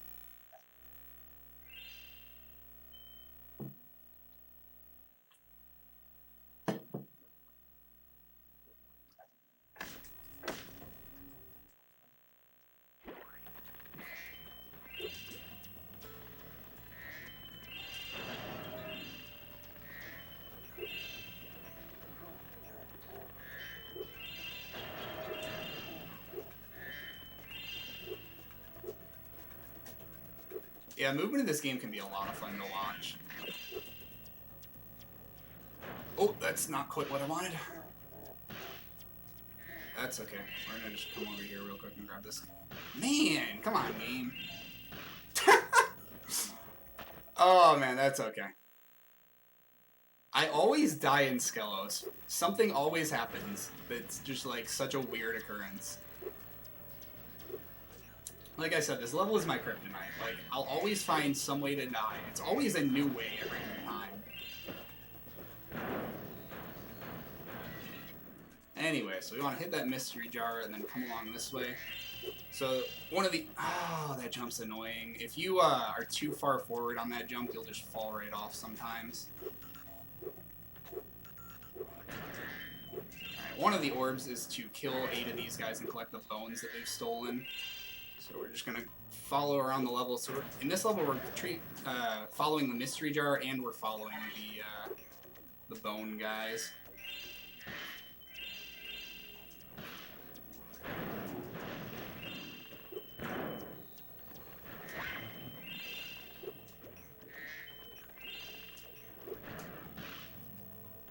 It's a little annoying, so now we're going to have to do some gem collection without sparks, but it should be fine.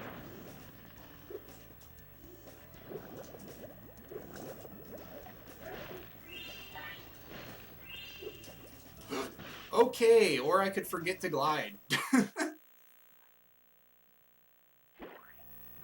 Alright, so unfortunately if you die while a mystery jar is active, you do have to restart the mystery jar. That guy's gonna hit me. Yep.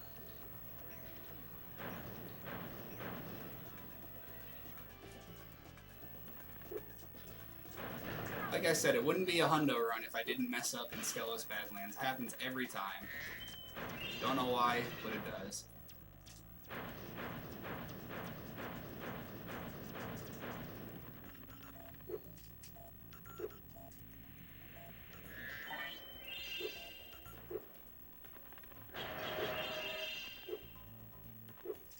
I'll make sure this guy stays dead. Okay. Couldn't remember if he would stay dead or if I had to re-kill him because of that death.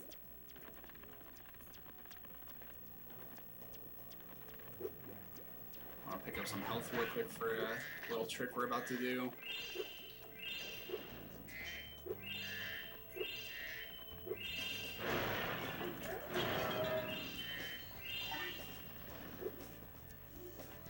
Alright, so right here, if we do a double jump, and we charge into him, we can grab the bone, and that way we avoid having to kill enough enemies to get the invulnerability power up.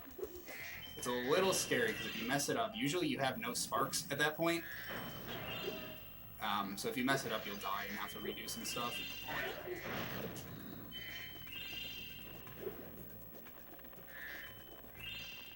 Right here, we can do one of those angled fireballs to kill the guy that's on top. You can grab the gems, pick up the last bone, and we'll get teleported. Thank you, Spyro. There's actually a meme category of this game called Bone Dance, where you only do this orb so that you can watch the skeleton dance. And then that's just the end of the category. It's pretty funny. Excellent. Unfortunately, we don't have time to watch the skeleton dance in this run, but check out some Bone Dance runs if you want some nice memes. Oh man, come on.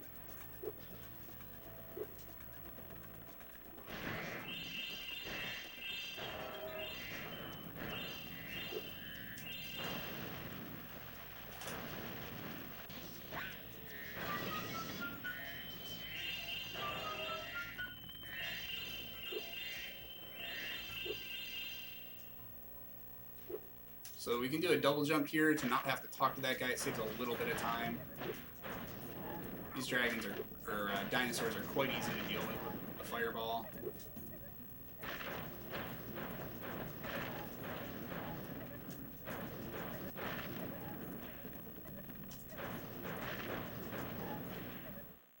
Well done, Grant.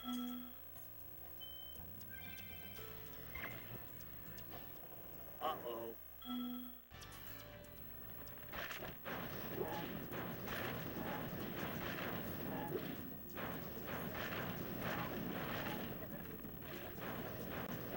Whoa!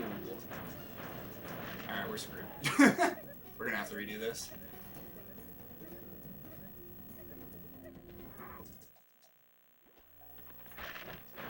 The second round is usually the easier one. I got pretty cheated for that fireball to not hit him. And sometimes this guy gets in your way, which is really annoying.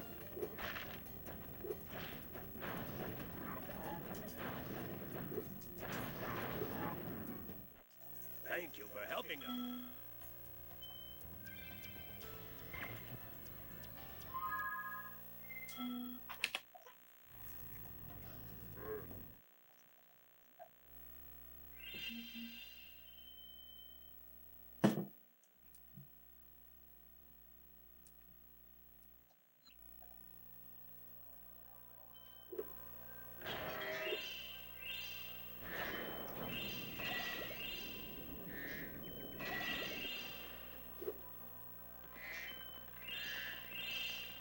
Alright, Crystal Glacier has some pretty tricky jumps.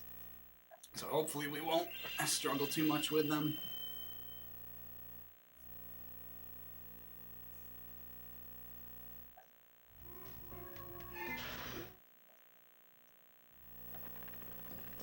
Come over here, face this way. This might work. Okay, that was a little sketchy. It's very easy to fall there. Oops, I almost started doing 14,000 movements at 100%. So we do need a certain number of enemies in this level, so we want to kill all the enemies that we come across.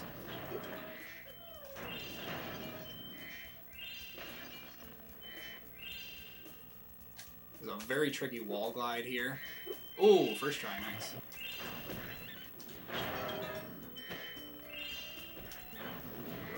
So that wall glide has done bad things to my 14,000 runs before, but luckily we got it right away.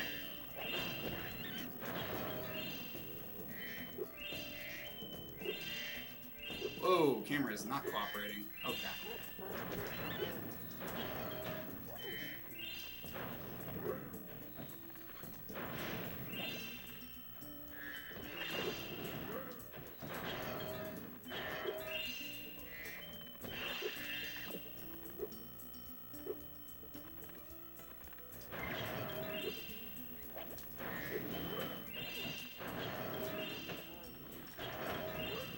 Now in this area you can do a double jump to avoid having to unfreeze these guys, but since we're already making our whole way around here and killing the enemies in 100%, I prefer to just do this because it's a little safer. Thanks, Spyro.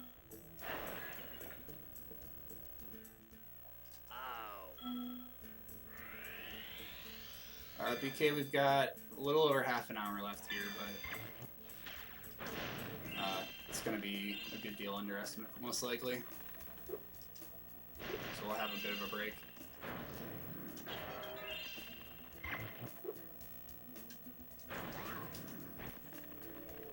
So, killed all those enemies so we can get the...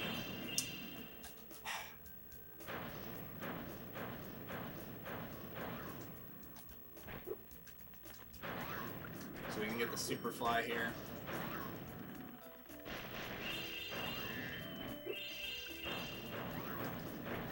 These guys are quite annoying. Don't like this orb at all.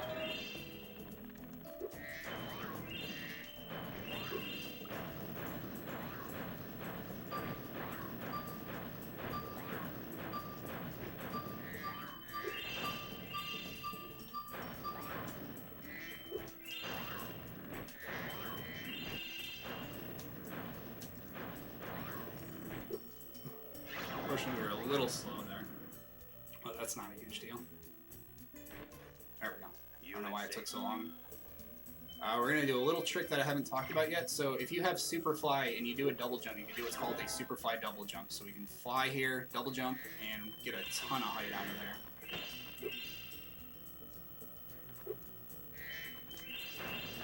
there. There will be one more spot where we use that trick in the round.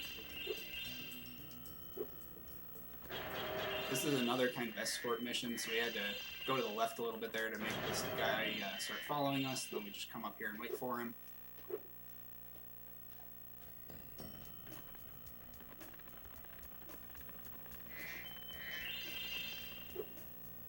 Whoa, okay, that's not a normal thing. We gotta follow him around these things and feed him some fish. While we're waiting for him to walk back to the other one, we can come grab this gem, see that we got all the gems in the level, and move on. And then we still have enough time to get here before he does. Right, over this way.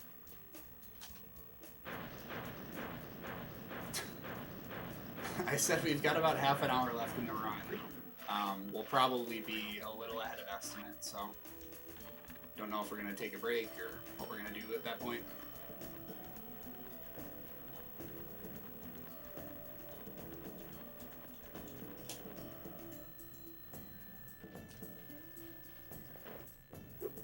Ow, that's annoying. If you mash start too fast, sometimes you'll pause before the cutscene starts playing, and that'll happen.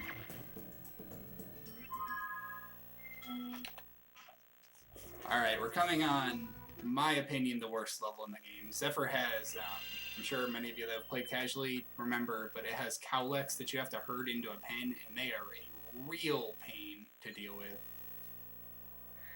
So hopefully we don't get trolled too hard by the cowlicks, but I wouldn't count on anything amazing coming out of this level.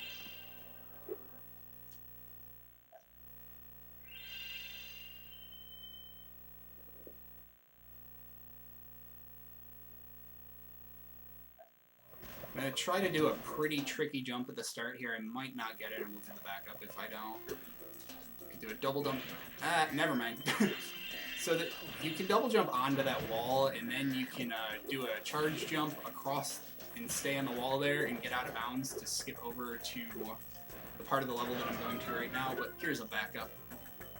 So if we had gotten it, we would have come in where the little bird is, but instead we come in on this side. That TNT guy always trolls me. Just want to hit that balloon real quick and come through here. And I just lost sparks, which is terrible, so I'm going to have to grab some health real quick. That is one... Man, this game today. That is one thing about this, about 100%, is if you lose sparks, it's awful, because gem collecting without sparks is just really annoying. So if you lose them, you pretty much have to go find health.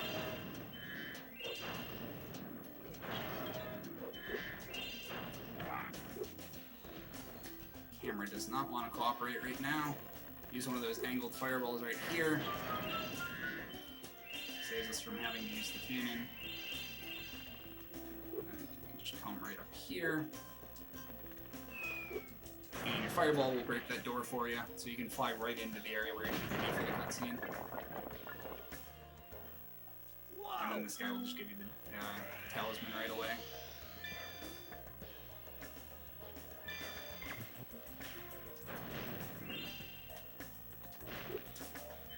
Those two real quick. You can do a double jump here. This is a little tricky. There we go.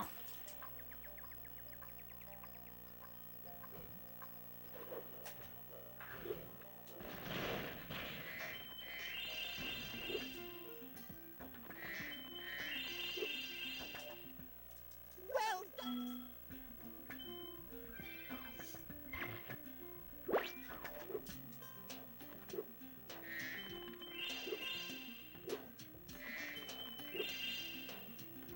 Whoa! Alright. Sometimes when you do a charge jump, you maintain a lot of momentum, and I'm not quite sure why, so sometimes you'll just kind of go right past where you're trying to land.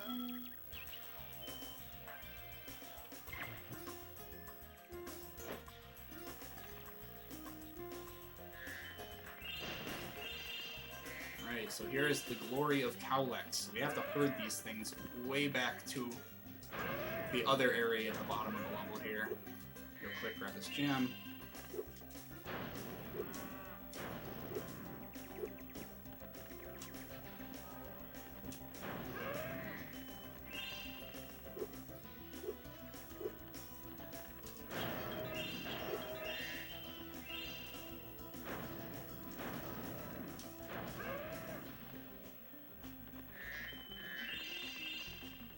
So you can charge these guys or fireball them. If you charge them, they kind of go forward in a straight line. If you fireball, they kind of jump up in the air a little bit before moving. But they move a little bit further with fireball compared to charge. He's going to fall down here, isn't he? And that's exactly why cowlicks. Sometimes they'll hit a wall of your way and they'll fall down to a lower area, which is very frustrating. This area is also very annoying. You have to wait for the cowlick to walk here and then be very careful because you can manage to hit them all the way back down to the bottom and have to redo the whole cowlick.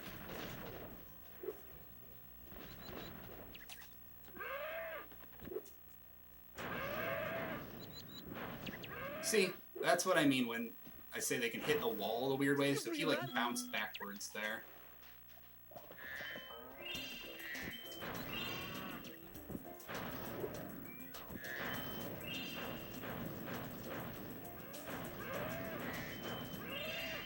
And again, he bounced, instead of going above the wall, he bounced off the wall and went sideways.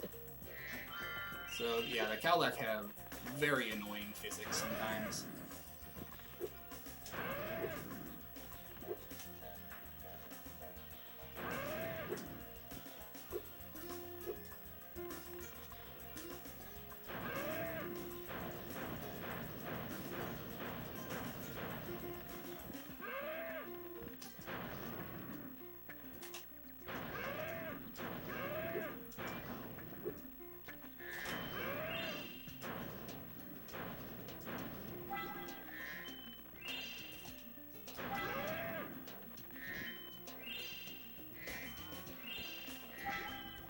And we're missing a Cowlek.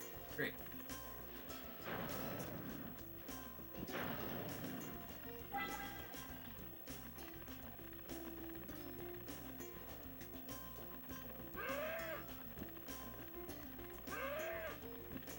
So charging can be a little more accurate, so I do like to do it sometimes. Thanks, Spyro. And then, surprise, there's another 2 Cowleks, because the first 5 were just so much fun that they knew you would want to do more.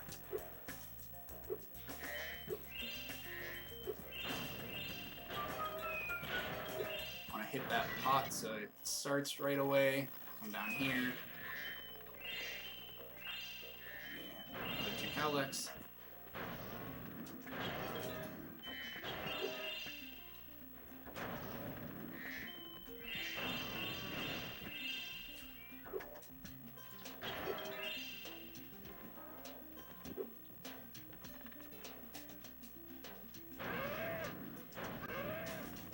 Grab this gem real quick. Yeah, we gotta get that double fireball.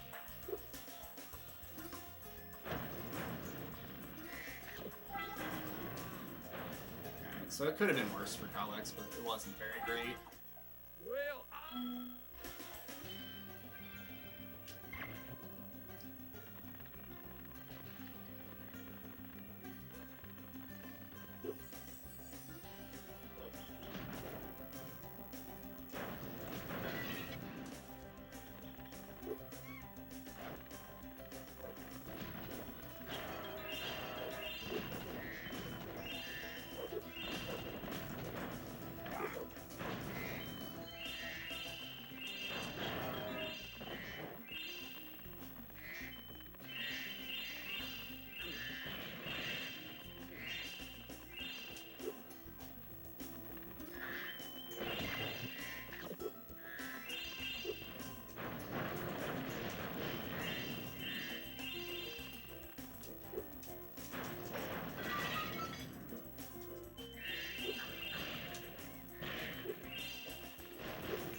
That's, like, getting hit by those bombs is pretty RNG. It's very annoying when it happens.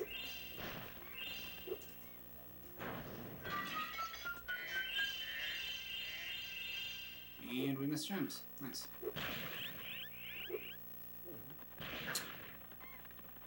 Quite unfortunate I'm missing gems this run.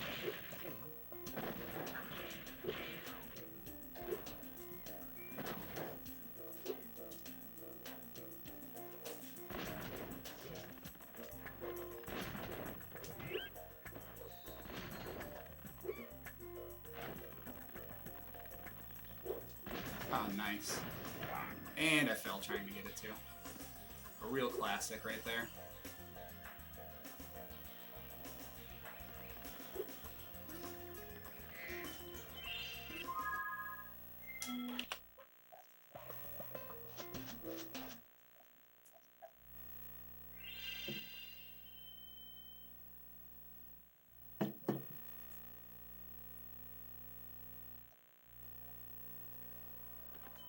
Real quick, we're gonna come down here, grab all these gems that are left over in this area. Talk to Allura, she's gonna give us a nice vortex to get into the next speedway. This speedway has some pretty cool movement, so hopefully I can show it off well.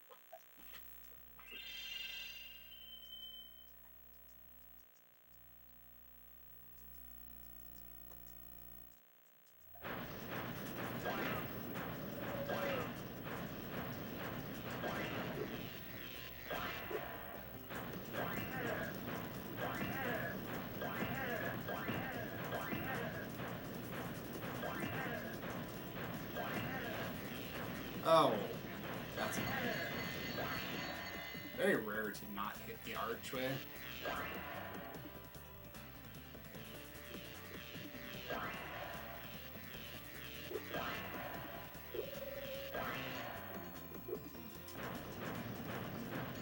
These bungee jumpers are very frustrating to hit.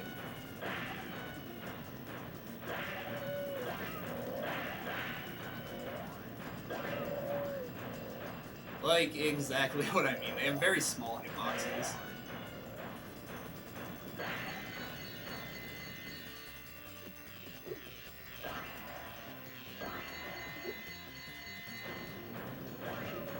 Alright, other than those bungee guys who have one arch, that was a pretty good time attack. And for the secret orb here, just come along this way. And run right into the guy. We've been having Alright, so for this, we want to follow Hunter around. He's going to zap these guys, and then they're going to drop money that we have to collect. He does have rubber banding, so if we run at the beginning here, it'll make Hunter go a little bit faster.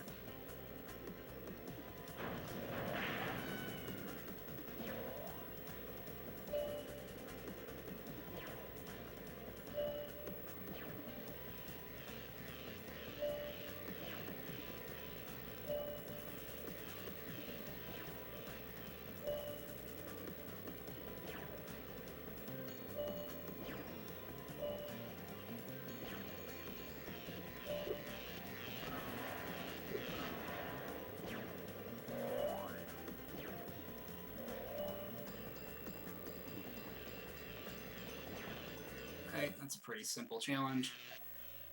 well.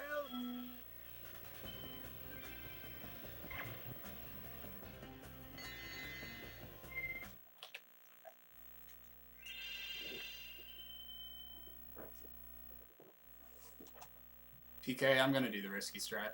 I always do. In COF. Would you like me to? Luckily, Allura will teleport us to unfinished levels, so it's really nice for the pathing that we can do all those outside levels and then just talk to her to be moved over here. Fracture's got a couple cool things going on. So we have to free these sick satyrs. We can actually get a double right here if we line up here, get that guy and this guy. It'll actually skip a cutscene and a text box because it gets confused trying to play two cutscenes at once.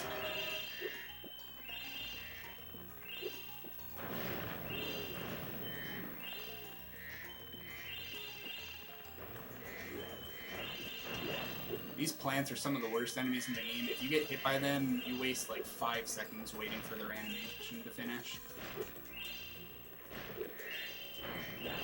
Luckily, the fireball lets us kill those big stone guys without having Hunter help us out like you would normally have to.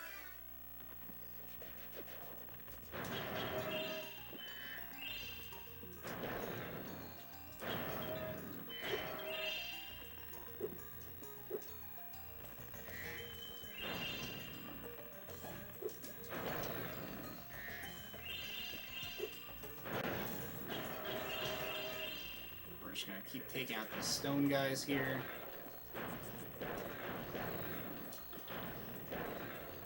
Thought I was gonna miss for a second. Alright, so for this, you are supposed to escort the alchemist as he walks through, and you have to protect him from the big stone guys, but since we're able to just kill them, we kill them ahead of time, and then we go do some other stuff while we're waiting for him to finish his path. Because it takes him quite a while to walk through the whole area.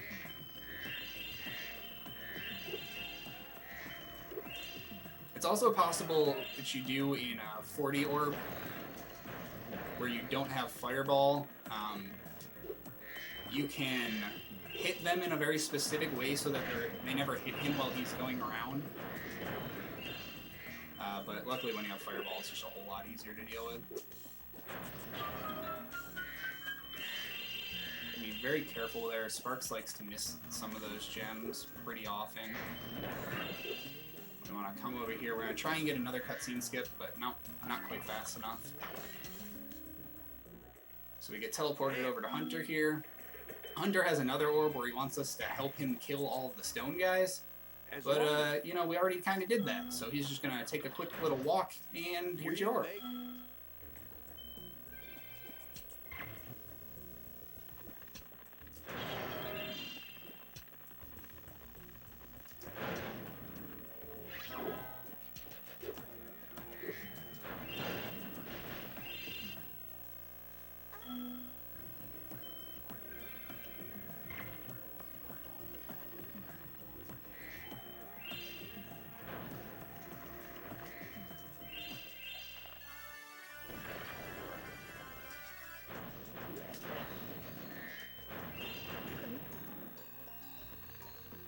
Grab some more gems down here first.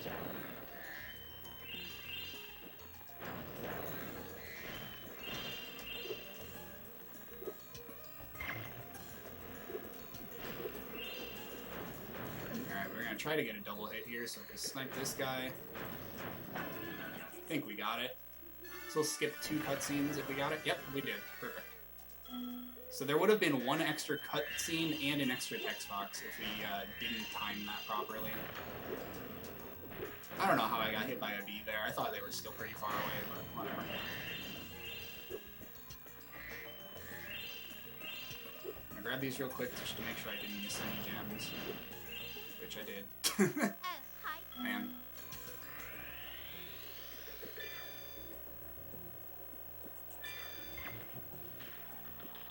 Quick, we're gonna have Sparks tell us where I forgot. Ah, right there, one of these didn't pick up. Classic. That's okay, that was still a pretty good fracture.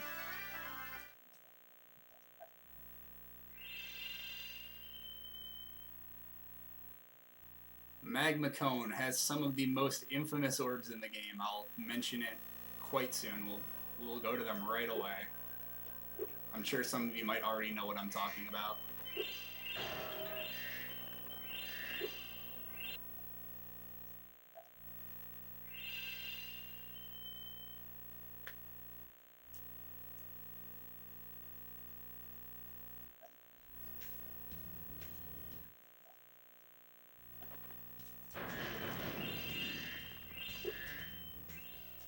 We didn't want to talk to him, but that's okay. He has a very large radius where he'll talk to you for some reason. You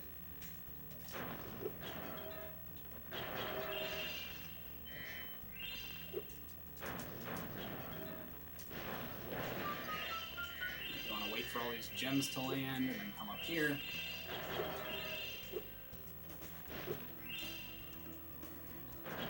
Once again, we want to hit that first and then grab some gems on the floor. Go grab some health since I took a hit there. Come back up here and pick them up.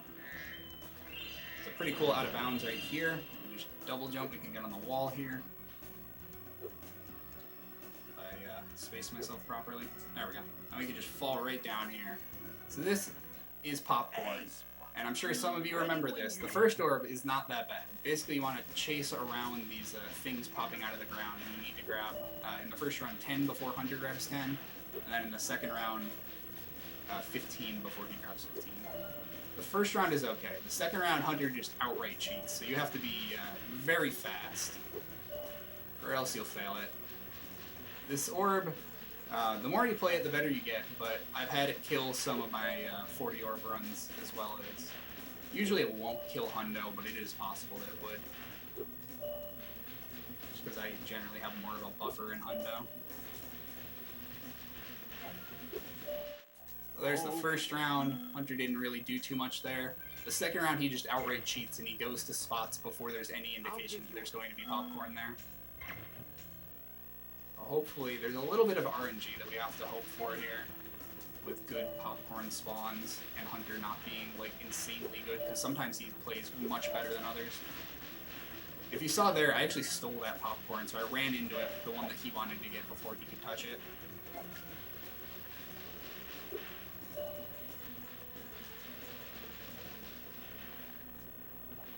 Oh, that was rough.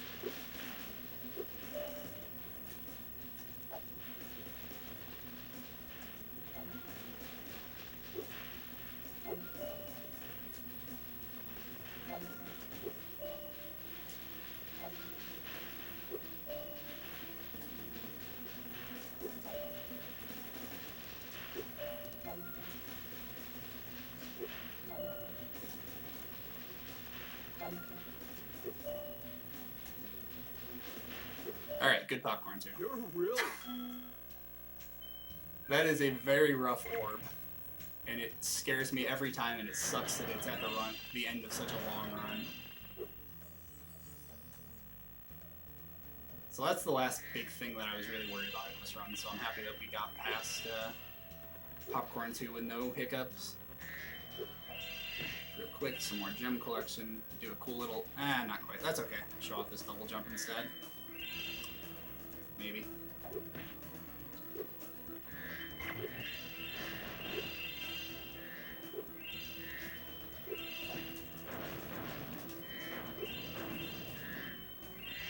I don't think that hit it. That's kind of annoying.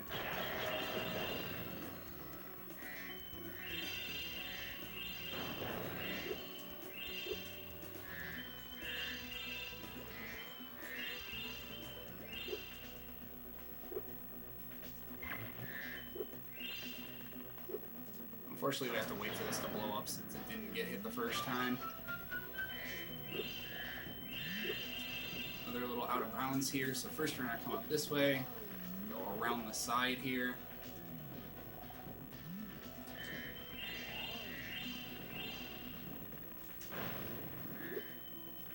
Grab that in a second. Oh, Sparks is informing me of some missed gems. There we go. That's okay. Wow. My jump dropped because I got hit there. So we can actually just come up here now and go right out of bounds here. It's pretty convenient. Hey, Spyro.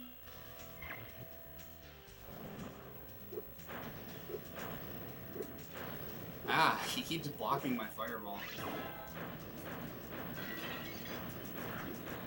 For this orb, usually, if you don't have fireball, you have to pick up these rocks and shoot them at these guys. Luckily, it's a lot easier to do if you have fireball.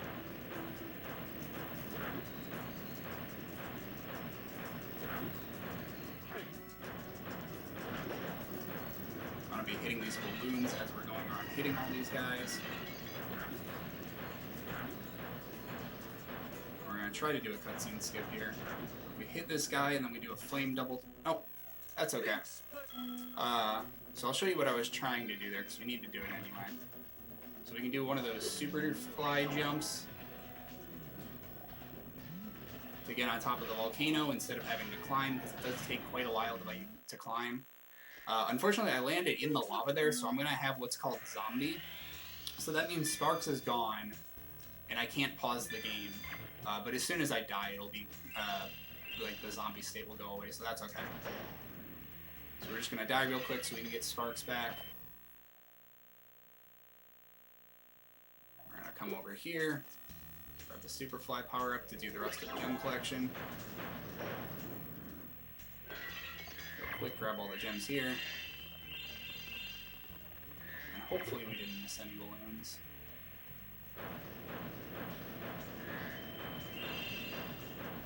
We missed one balloon, that's okay.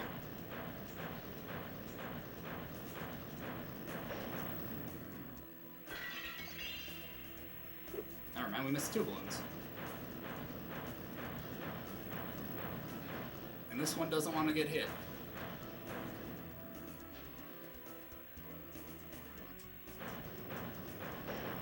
Jeez, that was rough.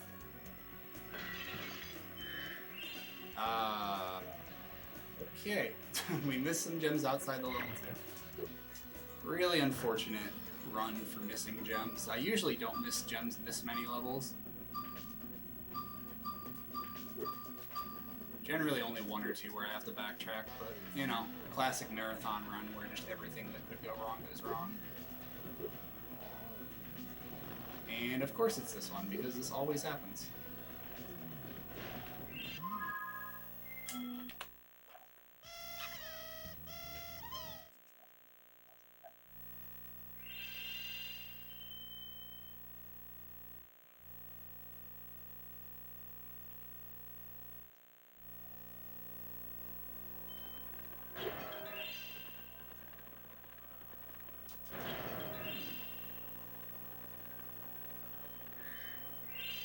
Quick, let those gems home in on us. Alright, so this is the last full level, and then we've got a speedway, and we're all done.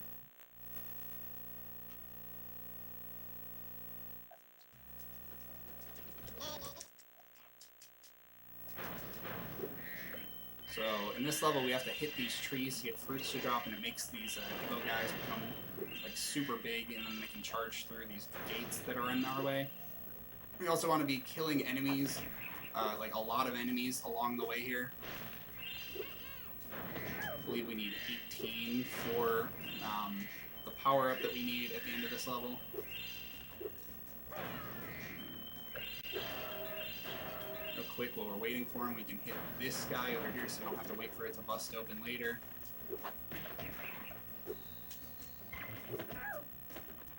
Grab some gems here. Double jump real quick.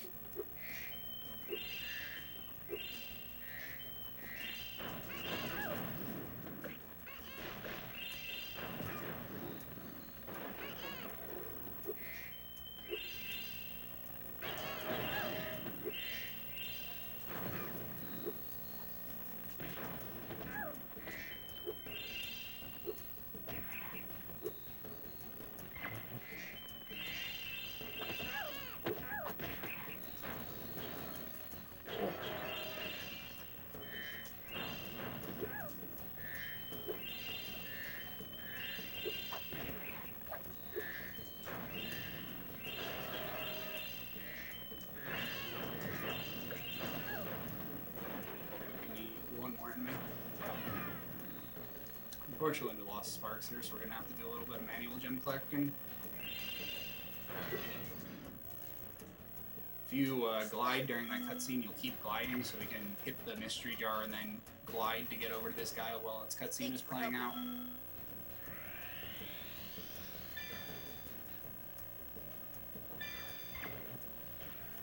Alright, now we want to chase. There's 3 thieves, which I'm sure most of you know you would normally have to chase around the level, but if you have Fireball, you can just kind of badly aim. There we go. You just hit them just like that, and it'll give the lamp to you anyway. Since we don't have health, I am going to make a little detour to grab this, because gem collection in this area without health is not fun.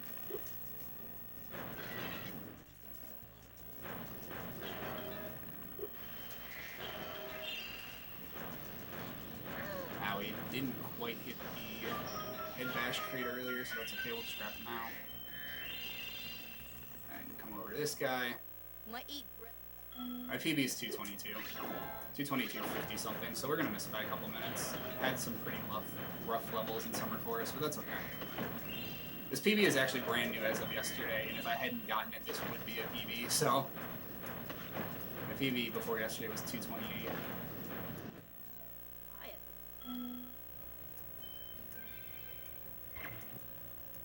So we free that guy's brothers, come down here for the last thief.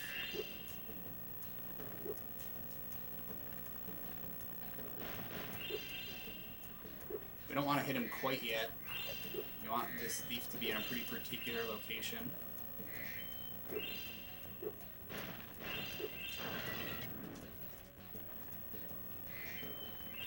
So we're going to come over here. Aim at this thief. Oh, I missed a gem. Never mind. We're gonna have to do something else real quick.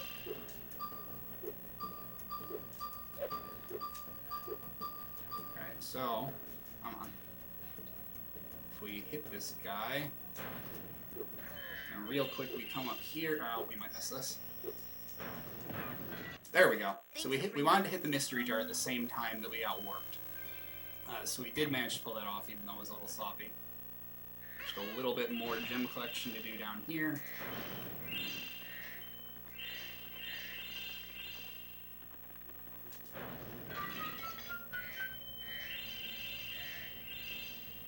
And of course we've missed... Oh, it's right there. Cool.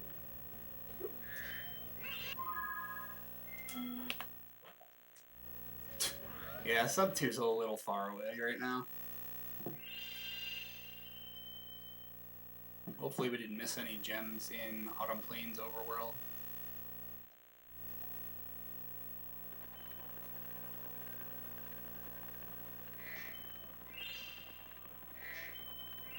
I already get both those purples. Okay. Oh boy! That's okay.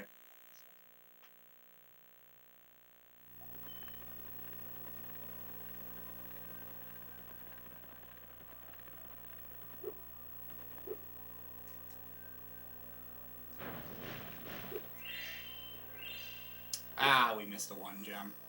Alright, unfortunately we're gonna have to go track down this 1 gem real quick.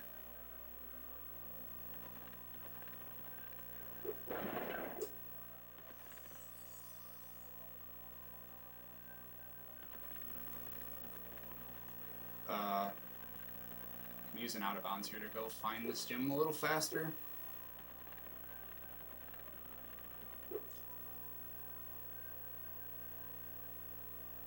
So this is a backup in case you miss a gem in the homeworld, and yep, this happened to me the other day too. So you're supposed to grab that very early on when you first enter Autumn Plains, and sometimes Sparks just doesn't grab it, which is quite annoying. So we're gonna have to do climb skip again. You need a pretty particular camera angle for this, and I'm not gliding, because that's why it's not working. There we go.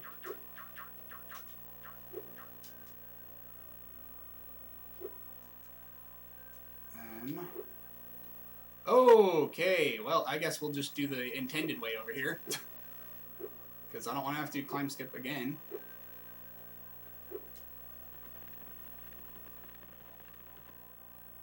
So unfortunately, we missed that gem. Oh, Oh, it's god damn it. Usually you would just go right into the speedway. Death Abuse might work there, I'm not positive. There's not really any easy ways to die there, though. Alright.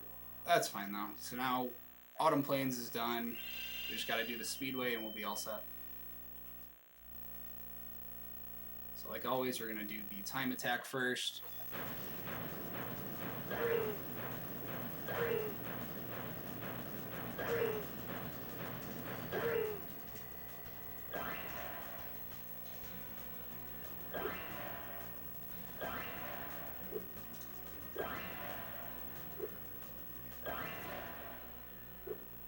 This is one of the more satisfying time attacks, in my opinion.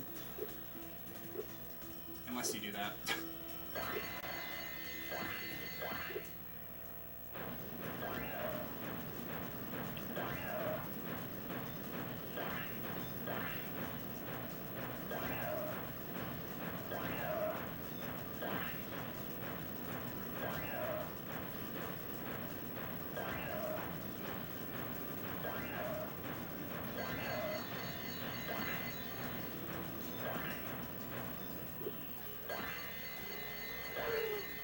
These guys are a little tricky to hit. There we go. Pretty good time attack. Alright, and then just this orb. Is it? Okay, so time here is going to be at the end of this challenge. You're going to see me get an orb. You're going to see 64 out of 64 orbs at the top of the screen, so that's when we'll hit time. And I'll call it out as well. This is a very simple challenge. You just have to go through these rings. Lean left or right. Just gotta go through all of them without missing one. Like I said, Hunter has a thing with going through rings in this game.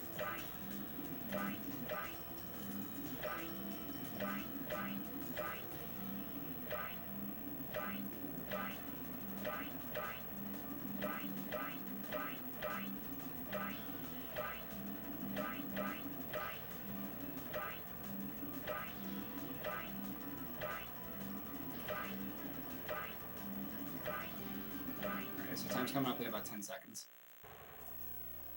well. waited. And time.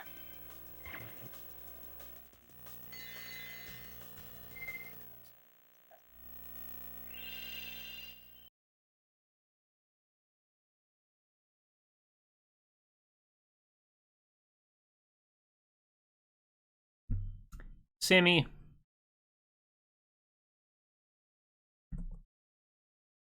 Hey, Timmy. how's it going? Yo, GG, man. Can you hear me? Oh, sorry about the technical difficulties there. Oh, no worries at all, dude. It happens. I've had some on my end from throwing this thon, and I know exactly what you were going through, dude. I thought it was a great run all around, and you weren't. I mean, you're just a few minutes for a marathon run off your PB. Not bad, dude. Yeah, and actually yesterday this would have tied my PB, so it's not too bad. Yeah, that's so cool that I didn't realize that yesterday's practice run got you a PB. That's really cool, dude. Yeah, it was a pretty hefty one too. Hell yeah. Well, Simmy, that was fantastic. Everybody, Simmy Rare, please go drop him a follow. If you enjoy watching Minish Cap speedruns or rando runs or races, you're going to really enjoy his stream. And coming right up next, Simmy's going to be racing with PK, who played Hercules and Zelda Oracle of Seasons earlier, and Drakus, who also is a TMC runner. Thank you again, Simmy. Yep, thank you. Have a good one.